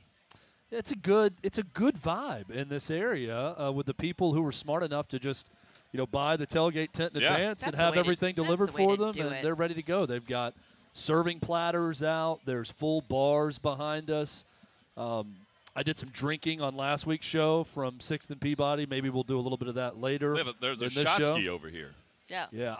I'm scared of that. They're nice I'm almost people. as scared of that as much of that parrot that keeps They're going willing back to every share show. with you, Chad. So should you want to take that up later? I really think that if we're going to, the timing, I like you guys, and we've done this show, and I think we've done a pretty good job with the show, but are we really that good of a team that we can time up the shotsky to where we're not spilling it all over each other? That to me is the question. And to do it, you really got to – I like these clothes I'm wearing. I don't want to get on me, so you got to go forward and do it. There's a lot of planning that takes place with the shotsky, so I just want you guys to be prepared. There's only one way to find out, Jill, Chad. don't embarrass me again like you always do on this tour. Do not embarrass me with the shotsky. Danny Wuerffel was nice enough to sign this helmet here for us, but we are going to actually be giving away a Herschel Walker autographed jersey. We're giving away the raffle tickets right now, so if you come by, if you're around here, and you want a Herschel Walker autographed jersey, go ahead and head over to our area. Grab your raffle tickets. You must be present to win. They're going to be giving that away in an hour, but a pretty big deal here. Pretty big deal. Herschel Walker, the helmet's in front of us right now. Yeah. We are here at the Florida-Georgia game, the world's largest outdoor cocktail party, and we've got a Herschel Walker signed Georgia helmet. We've got a Danny Wuerffel signed Florida helmet. I do not believe we're giving that helmet away. We are not. And it's sitting sitting on 2 crates of limes from Farm Folio. That's correct. This is perfect. This was meant to be. That's a good segue, Chad. I know that you know that the Farm Folio Fact or Fiction. I'm a quarterback like Danny Wuerffel. That's all I do. Next. I just spin it and set you up. The assist, because we are going to be getting into Fact or Fiction. And first up, guys, Kentucky will not lose again the rest of the season. We were talking about their big matchup today with Mississippi State. I don't know if they have some little team named Tennessee coming up next week, but that's our first one. They will not lose again the rest of the season. This is, without a doubt, fiction. I think I'll save my pick for later with Mississippi State. I think they could lose today against Mississippi State. Tennessee is good enough to beat Kentucky on the road next week as well. And again, I go back to my consistency issue. Their passing game ranks outside the top 100 in terms of yards per game, despite the fact that they're completing 67% of their attempts. But yet they're outside of the top 100 in yards per game. That is not good. They're not moving the football down the field like I thought they would on play action, the way they started the season. They have done just enough, Chad, to hang on in some of these games against bad opponents. And that's not a knock. To me, that's a compliment. They deserve credit for being able to find a way. But eventually, you run up against something where you just don't have an answer, and that's why this is fiction. If this is a fact, Kentucky is one of the luckiest, most fortunate teams that I can remember in recent college football history if they go 11-1 this season. It almost crept up on them, Hutton, to your point, against South Carolina, against Missouri, against UT Chattanooga. They scored just 16 points against South Carolina. It's fiction. I think I don't – we're going to make picks later. Yeah. I think they lose at least one of the next 2. Yep. Maybe both. But these are the chances, because after Mississippi State and Tennessee, I don't think Louisville is going to compete with – I think they will win the other games. I do think they split. I don't think they lose both. I think they're going to split Mississippi State and Tennessee. It's hard not to sound negative when answering the question the way we are about Kentucky. They deserve a ton of credit for what they've done with their football program, with what Coach Stoops has done. It's a tremendous job, but they're not going 11-1. I just don't see how they hang on the way they've been able to do it so far this season. They have one of the easiest schedules remaining, them, Arizona State and Georgia, listed as the easiest remaining schedules. Don't worry, Tennessee, they're what's not funny highly is, thought of. Is that what that's saying? What Georgia and Kentucky have in common is they both have Tennessee left on the schedule, which is one of their toughest opponents left. So that's probably why it's the easiest schedule left. Up next, we look at Clemson. We've been talking about, obviously, the issues that they've had for the last few weeks. So fact or fiction, Dabo will have Clemson back on top next season. Fact. And it's a fact because the division they're in the ACC. Florida State, the two should be contenders in their division, Florida State and Louisville. I don't see getting on track with Clemson from a recruiting standpoint or a winning standpoint anytime soon. So by default, it's a fact that Clemson is going to have so much talent, and I don't think they're going anywhere with Dabo Swinney. They're going to be right back at the top of that division. Wake Forest is a nice story this year. Looks like they're going to win that division this season. But Hutton, I think it's fact simply because no one else around him is really doing much in the ACC. It is amazing, though, to see how terrible they are on offense. It is. Compared to what we've seen last season, right? Like that's what's so alarming when you watch Clemson play now compared to 12 months ago. And if the question is, are they back on top of their division in their conference, that's a fact. But back on top as in college football playoff, no. I don't think you just flip a switch and immediately – look, they've had incredible consistency with their coaching staff. They have had incredible consistency at the quarterback position up until this year. There need to be some off-season tweaks and adjustments. And it's not to this level yet, but it reminds me a bit of what LSU has been going through. They win the national title, then they win 5 games, and then they followed up by not addressing the biggest issues across their roster. And now Ed Orgeron is shaking hands with the AD, and they're going their separate ways. That's not happening with Dabo. But my point there is you have to be able to really self-scout yourself and tear away the issues and then rebuild from within. I think he's smart enough to do that, and it starts with their 5-star quarterback that's about to join them. And I can tie it in. It reminds me of, I'll tie it into that division for Clemson. It reminds me of the transition from 2007 to 2008 with Tennessee. Yeah. David Cutcliffe was offensive coordinator, 06-07. They were great on offense. They hire a young up-and-coming coach from Richmond named Dave Clawson, who is now doing great things at Wake Forest. He comes in. The Clawfence is atrocious. They fall off a cliff from 07 to 08. It ends up leading to Philip Fulmer getting fired at Tennessee.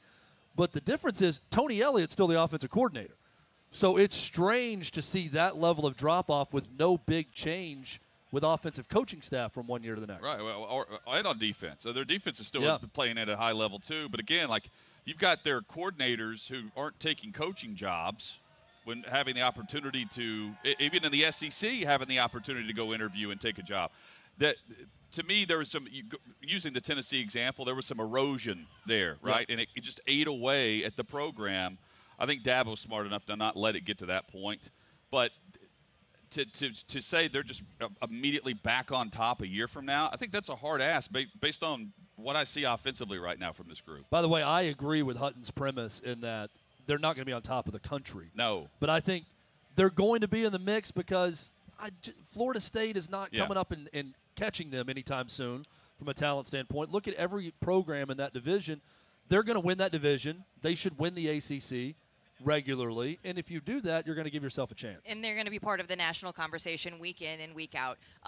One other thing on that, Dabo Swinney notoriously isn't going into the transfer portal. We know that Clemson has talent, but is that something that maybe could help him along the way or kind of stick to your guns? Well, I think here's the big question. It's not the transfer portal in for Clemson. Will they start losing players to the transfer portal? Because Dabo Swinney, I don't know how he gets away with this. It's kind of ridiculous. They'll only take – you can't go on visits when you commit to Clemson. I mean, it is a free market in college football, and somehow Dabo Swinney has convinced his guys that when you commit to Clemson, you are not allowed to go on visits. Does that start to shift a little bit? Do you see more defections from Clemson? Do you see guys taking more visits and going elsewhere? If that's the case, you talked about erosion, Hutton. That's where we start to see some erosion. I'm just not. We're not really seeing that yet, though. No, and I don't think he will allow it to get to that level, right? I think he's smart enough to self-scout and figure it out. I would bet on him doing that. I just don't know if it's next season. Great college football term, self-scout. Yeah. You hear it all over. Up next, we move on to Oklahoma in the Big 12 after sneaking by Kansas. Oklahoma should not be ranked in the top 5. That was an eye-opener, guys. I'm going to say fiction because they're undefeated and they should be ranked in the top 5. But this is the strangest top 5 team in the group. So my answer is a firm fiction. They should be in the top 5. They're undefeated. Here they are. But I watch this team not just game to game, Hutton, but moment to moment, and have no clue what I'm watching at times. Well, and that is an extremely talented group. This is a tough one because they're 8-0 for the first time since 2004. And I feel like sometimes we pick apart Oklahoma this season, despite the fact that we saw Alabama lose to Texas A&M, Oregon beat Ohio State. We can give examples of top 5 teams that have a loss. And here's 8-0 Oklahoma figuring out a way to win, and we're nitpicking how they're doing that. I think this is a great coaching job by Lincoln Riley. He has made the decision, and he's moved on at quarterback, right? We're discussing 2 quarterback systems in this game for both teams between Florida and Georgia, and here's Oklahoma figuring out and going with the freshman. I want to give them more credit than just saying, hey, that it's an eye-opener based on how they treated Kansas and the way they had to come back against Texas. To me, that's a check mark in the column for Oklahoma being a top 5 team, because we've seen the other teams up top, other than Georgia, take their lumps and losses and move on and eventually work their way back up there. And I think, hello, Iowa. Yes. And Hutton, I think you're right. And we're so clouded by Spencer Rattler not being who we expected that it sort of clouds our judgment of Oklahoma. But they're still undefeated when Spencer Rattler was the quarterback too, right? Right. It looks like they're figuring out more now with Caleb Williams as the starter. But, yeah, look, they're deserving to be there, but I'm still I'm not overly confident about their prospects if and when they get into a college football playoff. Yeah, right. And we're judging them on how they're winning, not if they've lost. And while we're seeing Alabama turn the corner and play some really strong football now, and Texas A&M is a distant memory all of a sudden. To me, I put value in the 8-0 Oklahoma Sooners more than I do a 7-1 team right now. Overtime talk, gentlemen. We finally got there. It's in the rundown, Chad. It's right there. It's right there here. It is. It's right here. It's right here on our rundown. The new overtime rules are better than what we previously had, Chad. This is going to be maybe my most controversial take. It's a fact. Whoa! It's better. Look, I didn't see that happening. I'm not a soccer guy, but I love the excitement of penalty kicks in soccer. I enjoy the shootout in hockey. Purist of those sports hate it because they don't want a game decided by that. I'm okay with it. I think the old system wasn't completely broken, so I don't think it was a necessity to change it. But if you're going to change it to anything, and you're looking at it from how do we replicate a penalty kick system, I would much rather do something like this, the matching 2-point conversions, as opposed to, let's say, a field goal kickoff, starting at the 25 and going back until someone misses. That seems a lot more arbitrary to me than 2-point conversion plays. I mean, to me, it's fiction because I don't know what was broken about the other system. There were so many classic overtime games and moments, and to turn on the TV last Saturday and to hear about this record-setting 9 overtime game where it was 2 overtimes and then, a handful of plays where a guy couldn't run it in from the 3-yard line, setting back rushing offenses and terrible, quarterback attempts at catching a football for years. To me, it's fiction, but I'm also jaded just based on how that game played out between Penn State and Illinois and judging that as the one example. I like the fact that the game can go on until you have a decisive winner, and you win it by playing the actual game the way you've played it through the 4 quarters instead of just lining up and having a kickoff or a 2-point play. I also understand the health and safety and how they want to point to that too and try to shorten these games that could go on forever. But to me, this was just something that wasn't broken when I watched it. I wasn't saying they've got to figure out the overtime adjustments moving forward. This was just something that they threw together. I don't have a great idea that could be better than what they came up with if they're trying to shorten what could be a massive, 7-hour football game. But if you gave me a vote, I'd take the old rules in a heartbeat. Look at Hutton trying to bring logic into collegiate athletics. Yeah, it's always a mistake when you go the logical route. Our buddy Armando Salguero of OutKick was watching that and said, okay, now I'm going to go to a different game. I'm tired of the overtime system and watching the failures on the two-point conversion. But just like it was exciting. It was exciting despite how bad it was. Just like we're clouded by Spencer Rattler, in Oklahoma before, we're clouded by watching what appeared to be two coaches who ran out of two-point conversion plays after their first one. Exactly. And it was just, what are we even attempting to do the from that point on? excitement came, Chad, from, okay, how long can they go before actually scoring, right, from the three? The excitement came from just being perplexed after every play going, that was the play? Yeah. That was the play call? Like for Illinois, you're just going to drop the guy back and throw into the middle of the field with everyone around? I mean, none of it made sense. I like the old rules where you at a certain point you can't kick the extra point. You must go for two. I don't know how we got to just, okay, we're just going to go for two now. So that could just go on forever. You just match score for score. I don't think it solved anything. And the other thing that I really hate about it, and this was the most irritating, is that every overtime the other team chooses the end of the field. So they spent more time. I think Bobby Carpenter told us they walked over 1,000 yards just in flipping the end zones in overtime. I mean, it's just to me, it just doesn't make a whole lot of sense on why you just don't line up and play from one end zone. I love the thought of coaches this week scrambling to put two-point conversion plays into their playbook. They say that they brought like 3 of them in as on average like what a regular team would have. You're running through those very quickly then now that we've seen this in action. Well, I mean, what's your 3-yard play? What's Josh Heupel's 3-yard play? Yeah, I mean, think about that. It is going to be for most guys. If you've got a quarterback with a little bit of mobility, it is a run-pass option with a quarterback. It's a rollout or it's a read option. I mean, that's typically the play. We weren't even seeing the straight quarterback draw, which I thought would have been a good play call at some point. It's easy to second-guess play calling. I get all that, but the results are the results, and what we saw were 2 head coaches that ran out of plays. I'm going to freestyle on this one. We don't have a graphic for it, but this has to be talked about because I think it was one of the best please no more Mayo Ranch denials please no more. of all time. We're done. Mike Tomlinson's USC job denial was the greatest that we've ever heard, fact or fiction. Yeah, it's a fact as long as he doesn't take the job. Well, I mean, he could be straight up a line, and we've seen that before in college football. Absolutely, and at the NFL level with Saban.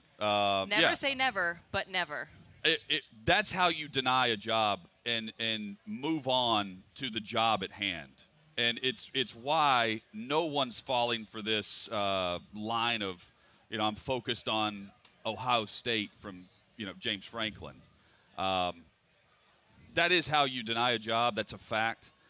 I believe him when he says he's not taking the college job, but I never say never because if you dare boosters to step up to the plate and pay him, they'll get more money than what they're making in the NFL. That is what he did. He said there's not a booster with a big enough blank check.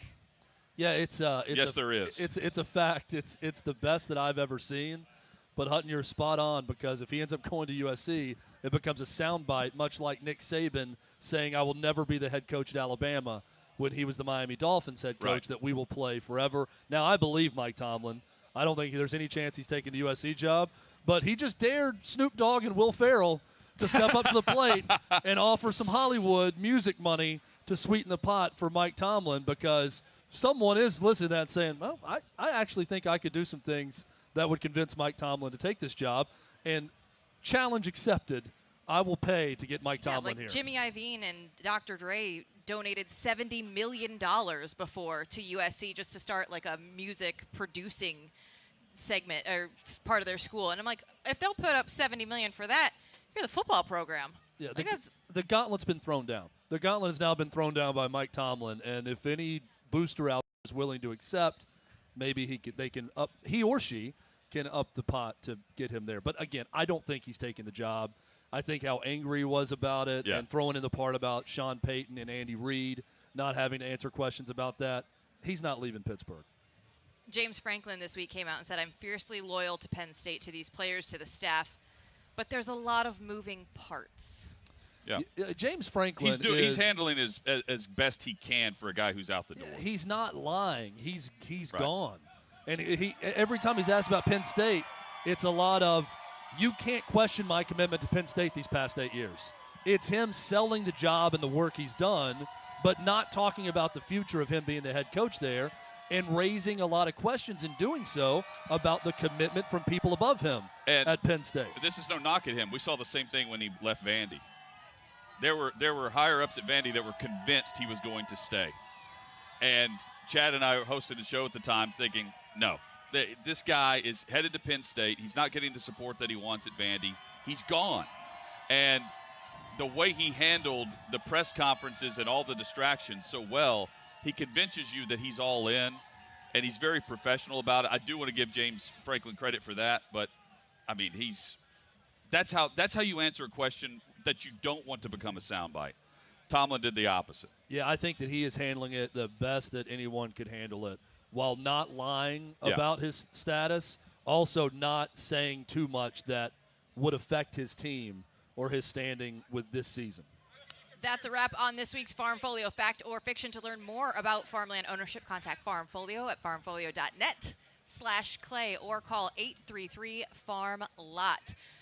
Chad, we mentioned when we had Danny Wuerffel here on the show, we did one of our social media poll questions. You also had another one this week. You were out there twice for the people, coming up with some content for this show. We appreciate you. Thank you, Chad. You're welcome, guys. You're welcome. You deserve a lot of credit for this one because the results for this one show how good this poll question I is. requested a little bit more agency in the poll question distribution, and you you're guys aging granted that it, to me. so I thank you for that. And because of that, you've got this beautiful gem that I threw out there. Most pleasant Power 5 surprise this season. And the choices are Michigan State, Wake Forest, Kentucky, and Pittsburgh. And this is when you know you nailed the poll question because it's almost split completely evenly, even as we're in SEC country with this tour. My answer is Kentucky on this, but I would also lean a little bit towards Wake Forest because, let's face it, Wake Forest as a program should never be undefeated this late in the season. That is a pleasant surprise. I've barely seen Wake Forest, though. That I watched them against Army give up 56 last week. That was nuts. That was the most shocking final score of the week. 70-56. I did pay attention to that, but it was one of our games of the week. I've seen Kentucky more. I voted. I voted Michigan State here. You love Michigan State. I did not see that coming from Mel Tucker, right? And that I'm voting more about Mel Tucker being the surprise than I am Michigan State in a way. And I'm intrigued by Walker in the backfield and just how efficient they are running the football. But they have to prove it today against Michigan. But I voted Michigan State because of the out of nowhere start that they've had to this season. Kentucky, there's been a gradual build with what Stoops has done in recruiting, and now they finally got the quarterback that transferred from Penn State, and you felt like it was going to take a next level with a guy who has the blessing of Sean McVay, Liam Cohen, as their offensive coordinator. He has been blessed. Yeah, he blessed. The holy water has the hand of Sean McVay has blessed him, so he's good. Yeah, so I voted Michigan State because of this. Pitt has been awesome too, but I feel like there was more hype around Pitt going into the season than Michigan State. Yeah, with Kenny Pickett coming back, they had a hype train going into that game. These are a great group of teams, though, that made college football a blast over the first 2 months of the season. Now there's a lot of questions on how they finish, and some tough schedules coming up for all those guys. I thought you were going to praise Chad one more time for his poll question. Chad loves polls. Yeah. Praise me for my polls all you want. Please. I'll accept all the poll praise that you can heap upon me. Just all of it. I'll accept all of it. Tweet yeah, I know what I'm doing, Jill. I know what I'm doing. Yeah, I know what I'm saying. It's awesome. That will wrap up hour number 2. I don't know these guys. How do you do it? Major Wright, Florida safety, and a member of that national championship team will be joining us in 5 minutes here. Stay with us. OutKick the Tailgate, presented by Farm Folio, rolls on.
OutKick The Tailgate, presented by Farm Folio. Hour number 3. We are here at the world's largest outdoor cocktail party. Jill Savage, Jonathan Hutton, Chad Withrow, and the guy with the best name of any of us, Major Wright, former Florida safety. Thanks for joining us, first of all. And when you grow up as Major Wright, like, that's a tall order in a name to live up to. Yeah, you first off, thank y'all for having me. Great to have you, man. Yeah, thank y'all. But when you grow up, you definitely have to live up to that name. And honestly, growing up, I didn't like my name as much because the kids used to pick on me. Because you guys know the movie Major Pain. Oh, yeah. So the kids used to kind of pick on me. So at first I was like, Mom, I don't really like Major. But as I started really understanding what Major mean, how powerful it was, it was like, man, I love it. It stands for everything I am. Also, underrated movie with Damon Wayans, Major Pain. For a Very fact. funny movie.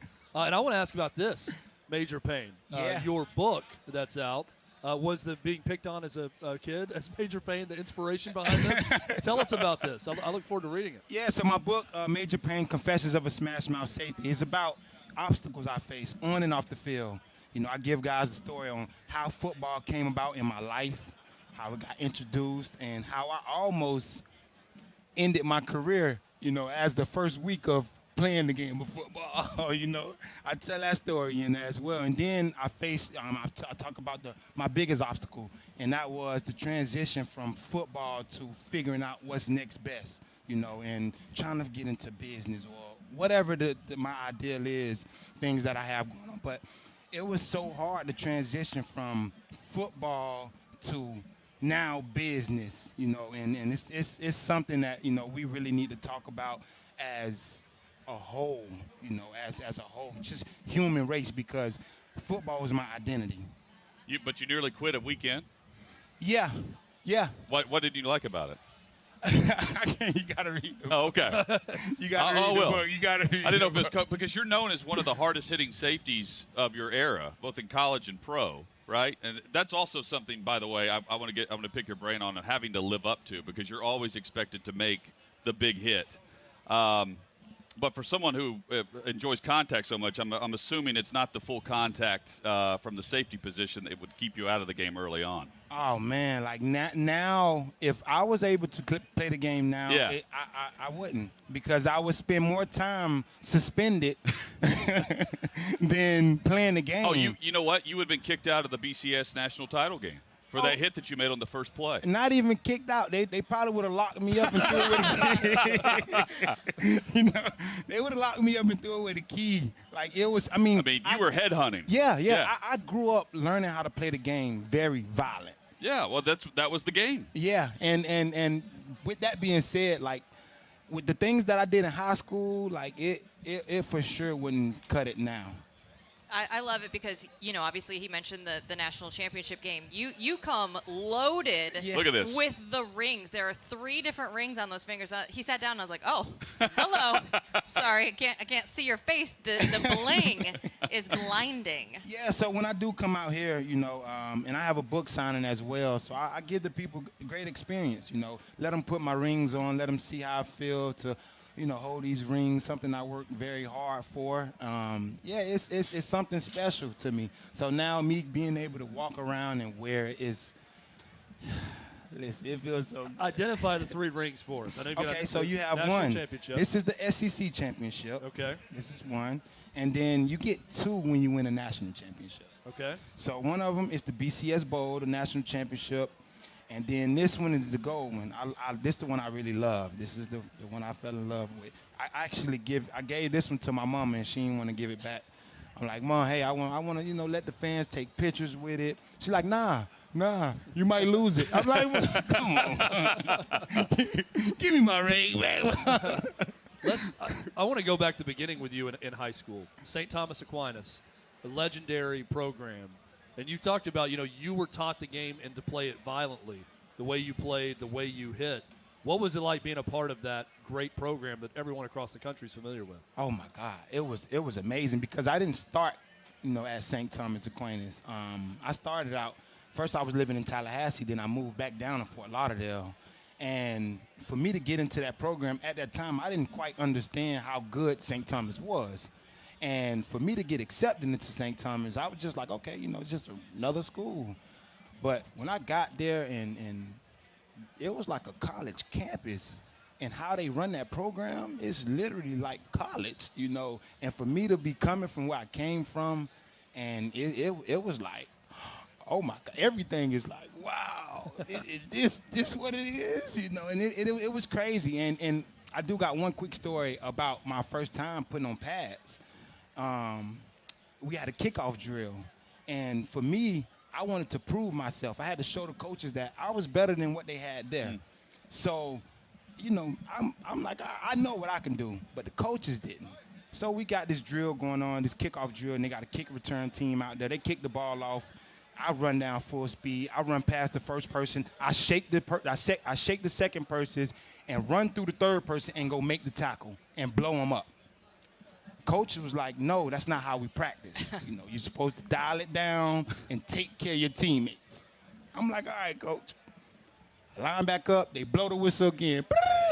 I run past the first person, run through the second person, and go blow the run up again. Boom! So now the coach took his hat on. Boom, Major, what the hell you doing? This is not how we practice. You do it again, you're getting kicked out. This and that. I'm like, oh, so that was my first moment really understanding what being coachable meant at that time.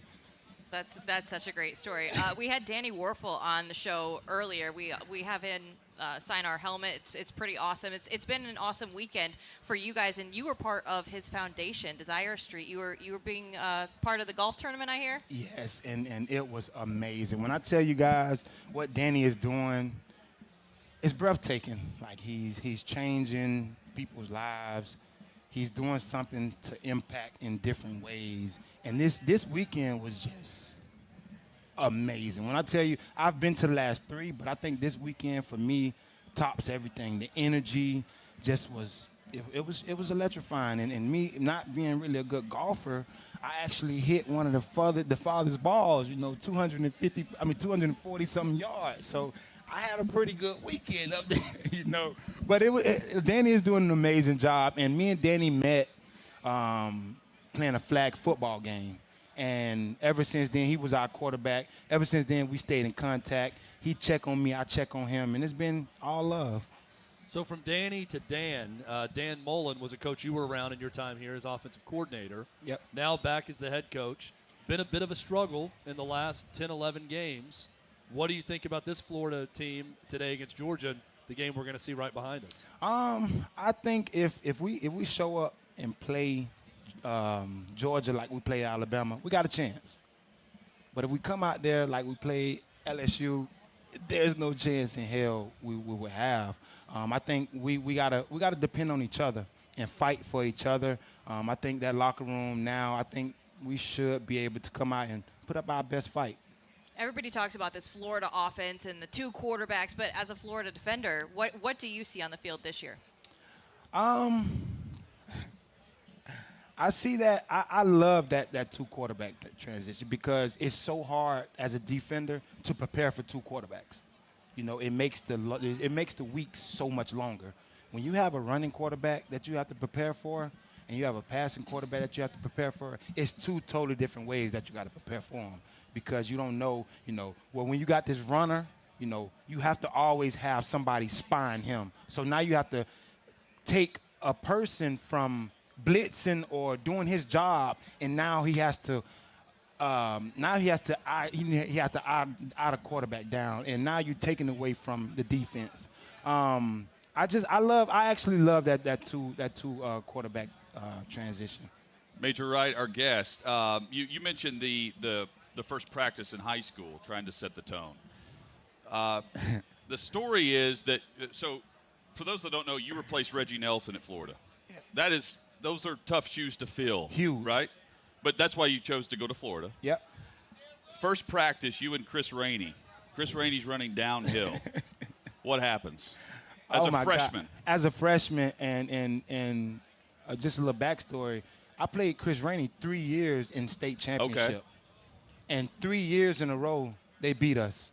And 3 years in a row, Chris Rainey averaged like 3 touchdowns on us. Just to let y'all know. So I'm giving y'all a quick backstory on that. You were ready. I was ready. So the first day we put on shoulder pads and helmets. We didn't even have on full pads. We put on shoulder pads and helmets, and my whole mentality was saying that they don't know what I'm capable of doing. So in order for them to know what I'm capable of doing, I got to go out here and show them. You know, me having on just a helmet, I can't show you what I'm really capable of doing. So we put on those shoulder pads and helmet, and it's early in the scrimmage, and they give Chris Rainey the ball. He run down full speed, and I've been really studying Chris Rainey because he's been doing this for us for years. Man, Chris Rainey put his right foot hard in the ground and try to cut back, and I knew it. I knew he had to come back this way. He had to come back right. And I just lunged and just met him when he came back right. Boom! Knocked him out, ended practice. Everybody came on the field. And Coach Urban Meyer was like, that's enough. We don't need to see no more practice. So I was the first freshman to end practice and to get my stripe removed from my helmet that year. That's the way to set the tone for the freshman who's supposed to replace Reggie Nelson. That's how you set the tone. Unbelievable. And the coach that took the stripe off your helmet, Urban Meyer, is now the head coach here at Jacksonville. In Jacksonville. Yeah. What did you think when you first saw the news that he was going to try his hand in the NFL? And do you think this is ultimately going to work out with him and the Jags? I mean, as a coach, I mean, you know, I believe in the things that he does as a coach, you know, so I think it could work out. But, you know, the transition from college to the pros is totally different. You know, you can't coach college players like you coach pro players, you know. You have to more so take the back seat to the organization. You know, because when you have guys like Aaron Rodgers, you know, you have to take the back seat and let him drive the car. You know, but you I would think like more control, but yes. Yeah, right. But I think eventually he'll smooth things out and he'll get better. He'll continue to grow with Jacksonville, and I think he'll make it work. Well, he had his little moment on camera with the young lady, and here's the difference you're talking about between college and pros.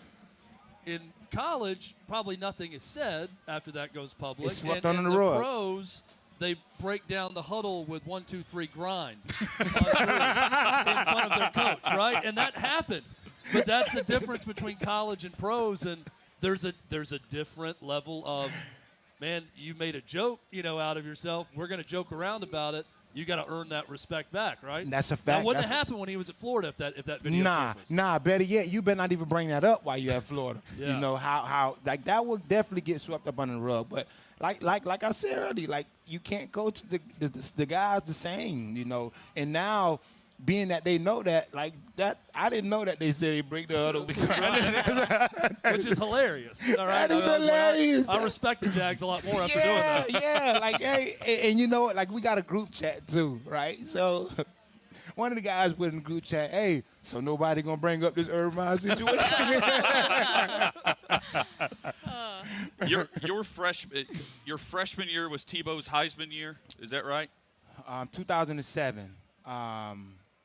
Yeah. I think he won in 07. Yeah. Yep, he won in 07. What was that experience like, just getting a front row seat to that run and to see the things that he was doing and the Tebow mania that took place with the Gators? It was crazy, honestly, y'all. It was a lot, you know, and especially with me being a freshman, I don't really know much. I'm figuring my way out, you know. I'm just here, you know, trying to get me I'm trying to make special teams right now. You know, I'm just trying to make an impact on the team. But that run, like Tebow, like the things he did is unbelievable, and he worked his butt off, and we made him better, and he made us better. You know, it used to be days where coach would have to tell us to pull back because we was going so hard in practice. It would be days like, man, Spike say, hey, let's go. Once he say that, we know it's on. Practice was tougher than the game. Practice was way tougher than the games. We played the games during the week. So when we went out there you know, on Saturdays, it was so easy because the guys we going against in practice, I guarantee you on Saturday, we're not lining up against them guys. So it made us so much better as a defense. Major Wright is our guest. You mentioned Tim Tebow. You told us when you were sitting down there's going to be an NFT coming out as well. You're talking about the transition from football into business, and this is kind of part of that deal, like that next business world, and NFTs are right there on the cutting edge. It is a huge market. I've just been studying it now and learning more about it. Tebow put it in a group chat like, hey, man, campus legends. We want to make NFTs of campus legends. And I was like, what? First I was like, what is NFT? Huh? And then I did my research. I Googled it, non-fungible token, and all of this. And I'm like, this is pretty dope. This can be pretty special, And he came up, and it's definitely going to be sold on Campus Legend. I think they open it up on the 3rd. Next month on the 3rd. November 3rd, they open it up, and yeah, it's dope. You talked earlier on the show about being blessed by Sean McVay, being blessed by Tim Tebow might be a little bit better. Yeah. How early does Tebow text? I feel like he's an early riser and that he was giving you some inspirational quote every morning in this text chain. Nah, he ain't giving it. I also bet it was Tebow that said, we got to talk about this Urban Meyer. No. Guys, we need to address this. Nah, it wasn't even Tebow who brought that up. Nah, it wasn't. Yeah, it wasn't Tebow. He's not throwing him under the bus. That's nice. We talked about the national championship game, the BCS game. Is there something that sticks out to you, just the day, the week leading up to it, the whole experience of playing in that game? What do you take away from it? I would say the whole week, the energy was on a whole nother level. Like, we understood what the assignment was and what we really wanted to do. And, like, I've never witnessed my brothers having my back so much into that game. They always had my back, but at that time you really understood, like, man, Joe Hayden got my back. Ahmad Black got my back. Carlos Dunlap has my back, We really understood that game that week. Oh, my God. You could feel the energy around. Do you wish you would have played in the playoff era, the college football playoff era? Nah. Or did you like the BCS? I like the way it played out when we was there. I think if we was to play in this era, we would kill it. we would for sure kill it. But we definitely be up there. I think it'll be something different. So much fun here. All the stories. Major Wright. Again, go out, get the book. Major Payne. He was signing copies for us. There it is. So Major Payne, we'll tweet it out. I'm going to take a picture of these rings. Yep. Put that on Twitter for the people to see at home. Thanks so much for all your time. All right, thank y'all for having me. I appreciate you guys. Good to see you. The best stories from Major Wright. OutKick the Tailgate rolls on right after this. There's never been a more challenging time to be an investor. Your stock markets are overvalued by every measure with record low cap rates.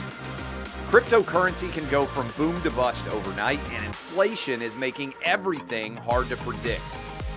Wouldn't it be nice if you could just sit back and watch your money grow? That's where Farm Folio comes in. Farmland ownership made easy. Farmland's an asset class that's often overlooked, but it's one that's consistently delivered higher returns than other investments with significantly less volatility. You can buy a farm lot from Farm Folio, and we'll manage every aspect of your farm property, from crop care, harvesting, and sales of your produce through our company-owned packing facilities and international sales offices. With Farm Folio, farmland ownership has never been easier. Simply sit back and enjoy the fruits of our labor. Farm Folio, you own, we farm, you earn.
OutKick the Tailgate presented by Farm Folio. Jill Savage, Chad Withrow, Jonathan Hutton, Major Wright. What a guest. He brought the energy. What a guy, man. I just wanted to sit there and the continue defensive to backs hear normally stories do. from him. Yeah, especially from that era. I love someone who likes to talk with their hands a lot. I like when someone gets real demonstrative. You know, when he's talking about the kickoff coverage, I'm running down, I shake one guy, and I blast it. I mean, it's great. I love the energy he brought. My favorite thing, he's like, oh, this era, we dominate it. Well, we own it. I also love that, and I will not betray my sources and say who it was, but he did tell us during the break who sent the Urban Meyer text to the former Florida text chain. Well, and when I heard it, I'm like, yeah, that makes sense. And when you're done watching the show today on YouTube, just search Major Wright BCS first play. And he lit up this Ohio State Buckeye wide receiver on a deep play from safety. I bet he had a heat-seeking missile on this wide receiver. I can't remember who it was, for 25 yards. I think it was Oklahoma in his year, right? Oh, it was Oklahoma. Yeah, you're right. Yeah. It was Oklahoma. They beat Ohio State in 06. That's right. And they beat Oklahoma in 08. Yep. And just destroyed this guy. I mean, laid him out. If that happens today, Major Wright doesn't play another snap in that game. And on that one, they gave him a parade around the building.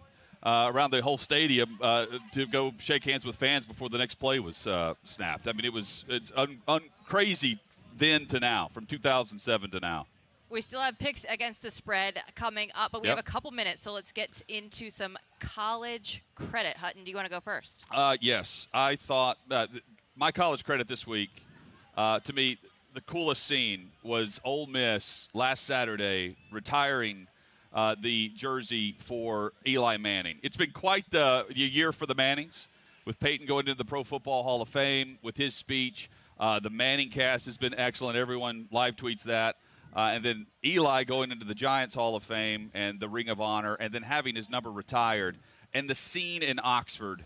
I can't wait to get to Oxford later this year and check out everything on site. But this was cool. Having Manning in the end zones instead of Ole Miss and Rebels. And to become the third player at the program to have the number retired, along with Archie and Chucky Mullins, this was awesome. This was the best college scene. College credit goes to Ole Miss for making it perfect. Not bad when you're trying to get Arch Manning to come to Ole Miss to throw Manning. It helps all over the end zone. It's a nice touch for sure. It looked really cool. It may have had a little something to do with it, Jill. The fact that Arch was there too. What also looked cool is that Ole Miss went with the powder blue uniforms on that day, which is far and away the best look for Ole Miss. And then you have Kiffin wearing the Manning jersey. I mean, it was special. It was something. It was well planned. But we know with Hutton, everything Lane Kiffin does is special. It was well planned. In his own way. Hutton's on the Lane train. Absolutely. I'm never leaving. So my college credit this week goes to an NFL coach. We talked about it earlier. But it goes to Mike Tomlin of the Pittsburgh Steelers, because in my college credit, I give Coach Tomlin credit for giving college no credit.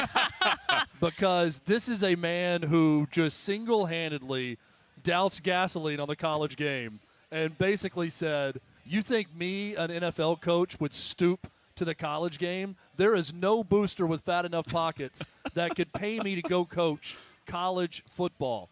I respect it. I like it. I think that there are millions of reasons why you want to go coach in college, because college coaches right now make more on average, the top ones, than NFL coaches. So, look, I think Mike Tomlin is wrong about the college game, but I respect it, and it was the best denial that I've ever seen. So full college credit goes to Mike Tomlin. My college credit this week, we're going to go out to the West Coast. You know, I worked for the Pac-12 for basically a decade. So we are going to go back out to Oregon State. They have a guy that plays linebacker and fullback, but that's not all. He also is out there as quarterback sometimes. He's also on special teams. He is Jack Coletto. He's known as the Jack of all trades. Technically there as a linebacker, but used to play quarterback in high school. So he is now the first Pac-12 player since 2015 to rush for a touchdown, have a touchdown reception, and intercept a pass in the same season. Now, if he also adds a passing touchdown, which is very possible this season, he would join Rutgers' Mohamed Sanu to be the only other player to do that in the last 25 years. That's That's incredible. When I look at that, when I look at that kind of output, like a renaissance guy out there in college football, usually you see it, everybody gets specialized, right? You only play football now. You only play basketball now. Everybody has their kid doing one thing. Coaches will always tell you they like the guys out there that have been playing several sports growing up. But you see Jack Coletto out there, and he's not only just playing, one spot. He is all over the field. You can't take him out. I also love credit to the coaching staff for getting creative and finding a guy who's got a unique skill set that does a little bit of everything and finding different ways to utilize that skill set. So Oregon State coaches, I think, get a lot of credit for that. And cool that it's a linebacker, right? Because normally it's the defensive back that's playing wide receiver that can also, I think of Adoree Jackson, USC, the track athlete that could do everything on special teams, defense, offense, it didn't matter. You're not seeing it from the linebacker position, right? Also, bull in the china shop at fullback, and then I hope he gets a chance to throw a pass. That would be awesome. His first career catch was for a touchdown, so 1 for 1. That's how you like That's to see that. That's all you need. That's all you have to have.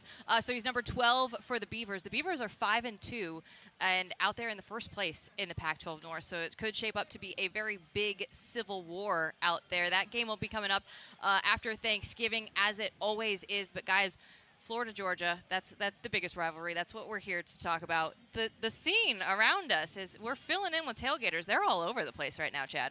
Quickly, it's weird to me that a state that was not in the United States when the Civil War happened claims the Civil War title. Again, but that's neither here nor there. That's for a later show. The Oregon State, that should not be the Civil War. They no longer it's a great are name for a allowed rivalry. to call it the Civil War, like we're no longer allowed to call this the world's largest outdoor cocktail party. But we're going with it because that's what it's known as, guys. It's a name. There's not a it has a meaning. There's not a single person behind us here tailgating. There's a lot of people tailgating that would dare call this game the world's largest tailgate party. It is the world's largest outdoor cocktail party, and we'll continue to hammer that home. And we've got the limes for them. Yes, we got the limes. Look, just like the tomahawk chop will continue to exist, and we saw it last night in Braves game. It is the world's largest outdoor cocktail party, and people behind us are enjoying cocktails right now, which is great. And I think we're about to enjoy a cocktail here in about 20 minutes, right? Are we doing the shots? I think so. Shotsky? Chad's hungry. That's the other thing he's about to bring up. Lack of food on site today, I've noticed.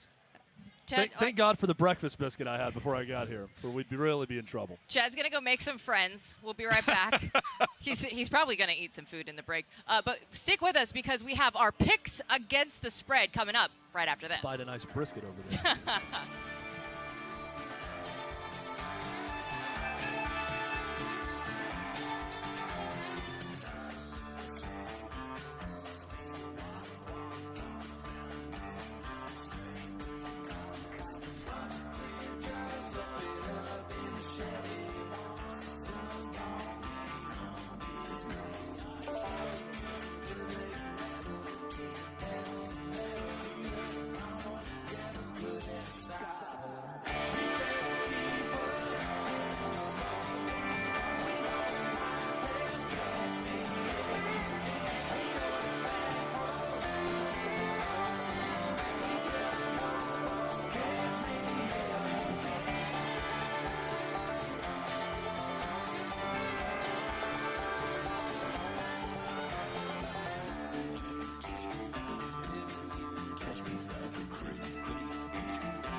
OutKick the Tailgate, presented by Farm Folio. Jill Savage, Chad Withrow, Jonathan Hutton. We did not lose Chad to food. We lost Chad to giveaways. He was out there being a man of the people. Basically, a carnival barker is my job during this last break. He was guessing weights, ages. Come on up, everyone. See, let's go. It was fun. We had an eager crowd over here, ready for the giveaways. Extremely accurate with your guesses as well. Yeah, I'm telling you, it's an art. No, we gave away a Herschel Walker signed jersey, the Danny Wuerffel signed helmet. We had flags that were autographed.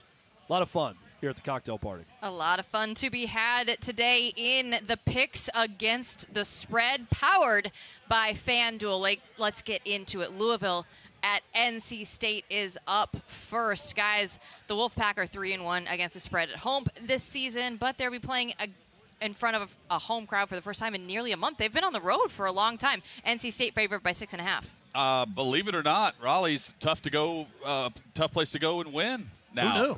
I know. And Louisville's defense is not good.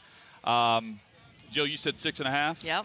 Yeah, I would take NC State. As long as it stays below 7, I'm taking the Wolfpack in this.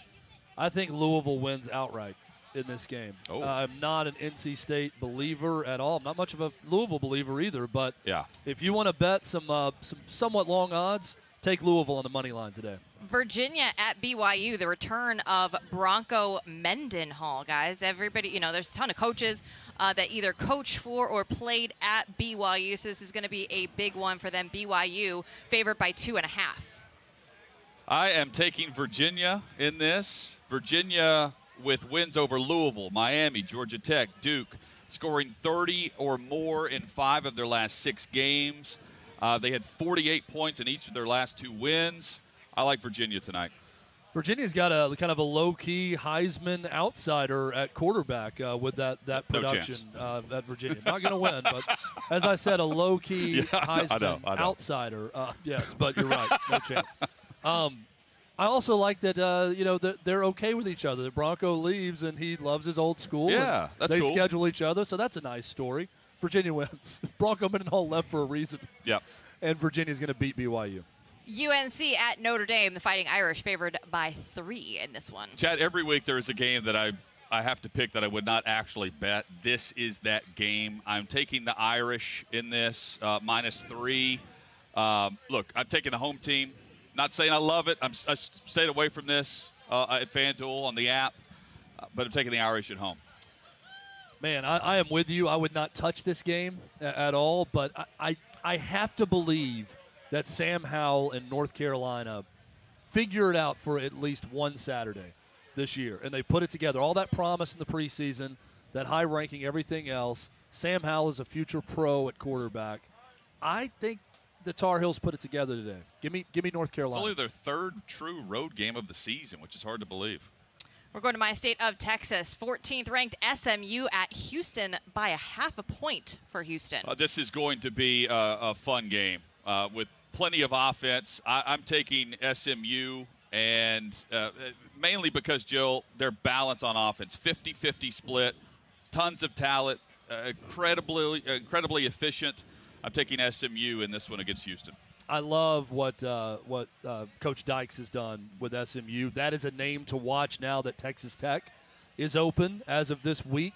Another one of those LSU-like moves, firing your coach, not giving him a chance to win out and keep his job. Watch Coach Dykes at Texas Tech. Watch Coach Dykes' team today. I'm with you, Hutton. SMU.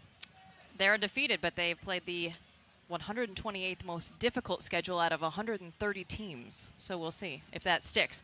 Texas at 16th ranked Baylor by 2.5 points. I have no faith in Texas's ability to establish and then hold a lead. Fact. Baylor. Give me Baylor. I'm with you. Baylor, they can run the football. I like Dave Aranda as an up-and-coming head coach. Give me the Baylor Bears. Trey Wallace's favorite SEC game on the weekend. Number 12, Kentucky favored by 1.5 at Mississippi State. Kentucky won last year. The old score that you see all the time of 24-2, guys. Well, this comes down to how do you feel about Stoops' defense against Mike Leach's offense? And I don't think that Kentucky has been tested with a passing game like they're going to actually see at Mississippi State. I'm taking Mississippi State in the game. I think they pull the upset. I think it's in Tennessee's best interest, the Vols fans' best interest, to have Kentucky win this game with a chance to go upset what top 10 opponent in a one-loss Kentucky team on the road next week. I think they fall tonight to the Bulldogs. The key, any defense that's going to slow down Mike Leach's offense is defend the crossers against Mike Leach. I think Kentucky's defense can do that. I also firmly believe Mississippi State's defense can defend Kentucky well. I think Kentucky gets it done, though. The stats. I think it's a very close game, but Kentucky gets it done. Well, I could go either way here. The stats and the intangibles tell me to pick Kentucky, but there's something about the way that Leach has his quarterback and that offense playing right now, albeit we just saw them blow out Vanderbilt, but they're steadily improving. I think that continues tonight. This one had a potential to be a top 10 matchup. It's now just a top 20 matchup. Yeah. Penn State ranked number 20 going into Ohio State. The Buckeyes favored by 18.5. I don't think it's close. I mean, earlier in the show, we talked about how efficient Stroud has been this month and how the offense has really taken over and how their defense is starting to match that physical tone that we thought they would in the trenches when the season started. I'm taking Ohio State, and I'm laying the points. Ohio State big in this game. I do not like Penn State's offense. They were abysmal against Illinois a week ago. Sean Clifford, since the injury against your Iowa Hawkeyes, has not been the same. Give me Ohio State big in this one. I'm with you guys. I don't think it's big enough. 18.5. The game that we're here for, Georgia, Florida, the Bulldogs favored by 14.5. It was 14 all week long, and they added that half point at the end. Doesn't matter. I mean, I think Florida has a great chance of keeping this game competitive, but Georgia's just that good. This is more about Georgia being elite and Florida just being good in this matchup. I see the Gators turning it over late and Georgia covering late in this game. I mean, Anthony Richardson has to go superhuman in this game for Florida to have a chance, right? Because it's not like Georgia hasn't seen mobile quarterbacks. Look what they did to K.J. Jefferson in Arkansas. Look at what they've done all year as a defense. I have a hard time. I would not be surprised if it's right around this point spread, and this is a 7-10-point game late into the third quarter, fourth quarter. But if you're asking me to bet, which you are, give me the Bulldogs covering that 14.5. That is the now, segment. Right? Yes. You're following along. Yes. Thank you. Lane Train. I saw it on the rundown. You did. So, yeah. You did. Number 10, Ole Miss at 18th ranked Auburn. Auburn by 2.5. Let's get out of the way. It's Lane. Lane Train. Yeah, Lane it's Ole Train. Miss. Although Bo Nix has burned me multiple times, both good and bad. I've bet for him, bet against him, and he's burned me in each of those games. I've not been burned by Matt Corral and Lane Kiffin. I stayed away from the Bama game, and I bet the under in that instead of taking the point spread. I'm taking Ole Miss. I think we see their A game tonight. I don't think we've seen a complete A-plus performance from the Rebels. It happens in the Plains. I kind of feel like Ole Miss is going to blow them out in a weird way. Ole Miss had those two wild wins back-to-back, Arkansas and they're Tennessee, banged up. Where you're talking about living dangerously like Kentucky has this year. You know, that was living dangerously. I'm not going to pick Ole Miss to blow. I do think they win, though. I think that this line is off. I like the Rebels in this game. I'm just looking at what we have coming up next here. It's nice. It's happening over here, Chad. Prepare for what you have coming your way. The top, your way as well. The Jeff. top 10 matchup. It's the game that we've been talking about all day. Number 6, Michigan at 8th ranked Michigan State. The Wolverines favored by 3.5 in this one. Michigan has the nation's number 2 scoring defense. Michigan State 19th ranked scoring defense. So, how do you guys see this? Michigan State. Oh. I trust them. I trust them because of Kenneth Walker. He's going to show up, and I trust the home team here. Michigan State won this game a year ago, and I like the fact that Mel Tucker is a great defensive mind. He will have it's a tough task to slow down Michigan's offense in their run game. He will have a plan for that and force Michigan to pass, and I think that plays into Michigan State's hands. Boy, this is a tough one for me because who I do not trust is Jim Harbaugh. And Jim Harbaugh coached Michigan teams. I think Michigan's better. I think they're the road favorite for a reason. I'm going against you on this one, Hutton. Give me the Wolverines. All right. Going head-to-head, someone's got to win. Clear the tables. Here we go. Save the electronics because Chad said he wasn't going to do it, but yet here we are, the Shotskis. So we're apparently Florida Gators today. Oh, I mean, are you doing it with us? Oh, absolutely. Okay. I was like, there are 4 here. I feel like we're on Bravo. Oh, we have the Georgia fans in the back right behind us. Okay. All right, guys. Here we go. This is. You gotta go down and then up. Down and then up. Okay, I'm gonna remove the headset. I'll be back with everybody.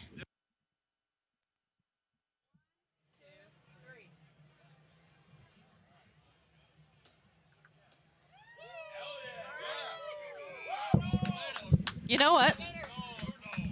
That was pretty good, guys. I feel good about that. I don't know what Georgia did behind us, these guys. I only slightly bloodied my lip, but other than that, Chad, we're good. I think I made that much more awkward than you thought you were going to make it. So yeah, I was very focused on it. I mean, I was, zoomed in right on it. How long do we need to hold it? Thank you, ma'am. Thank you. A little fireball to get the day fill it started. up again. You know what? Are you Definitely, ready? you fill that thing up again. Chad's ready to go. I mean, hey.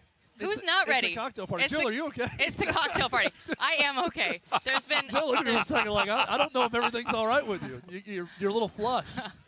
I've been sitting in the Face a sun little over red. here. You guys have had the shade the whole day, but hey, that's another great edition of OutKick The Tailgate. We really appreciate shows. Farm Folio for allowing us to do this every week. Awesome guests each and every week. it is. It's time to go hit these tailgates. It's time for Georgia, Florida. Coming up this afternoon. We're going to go find one of these tailgates that has all these games on Find kicking one off of these tailgates. We're going to go to this game. We're going to enjoy more fireball shots. We're going to do everything. We're doing it all. We're doing it live. We're doing it right here in the parking lot of whatever the hell they call the stadium now. What is this place called? TIAA. TIAA Bank. What a TIAA Bank. Whatever. That's it. We're doing it all right here. We've lost control. We're going to go tailgate. Everybody, enjoy Gator your Bowl. college football I Saturday. call it the Gator Bowl. It's still called the Gator Bowl to me. We'll see you next week.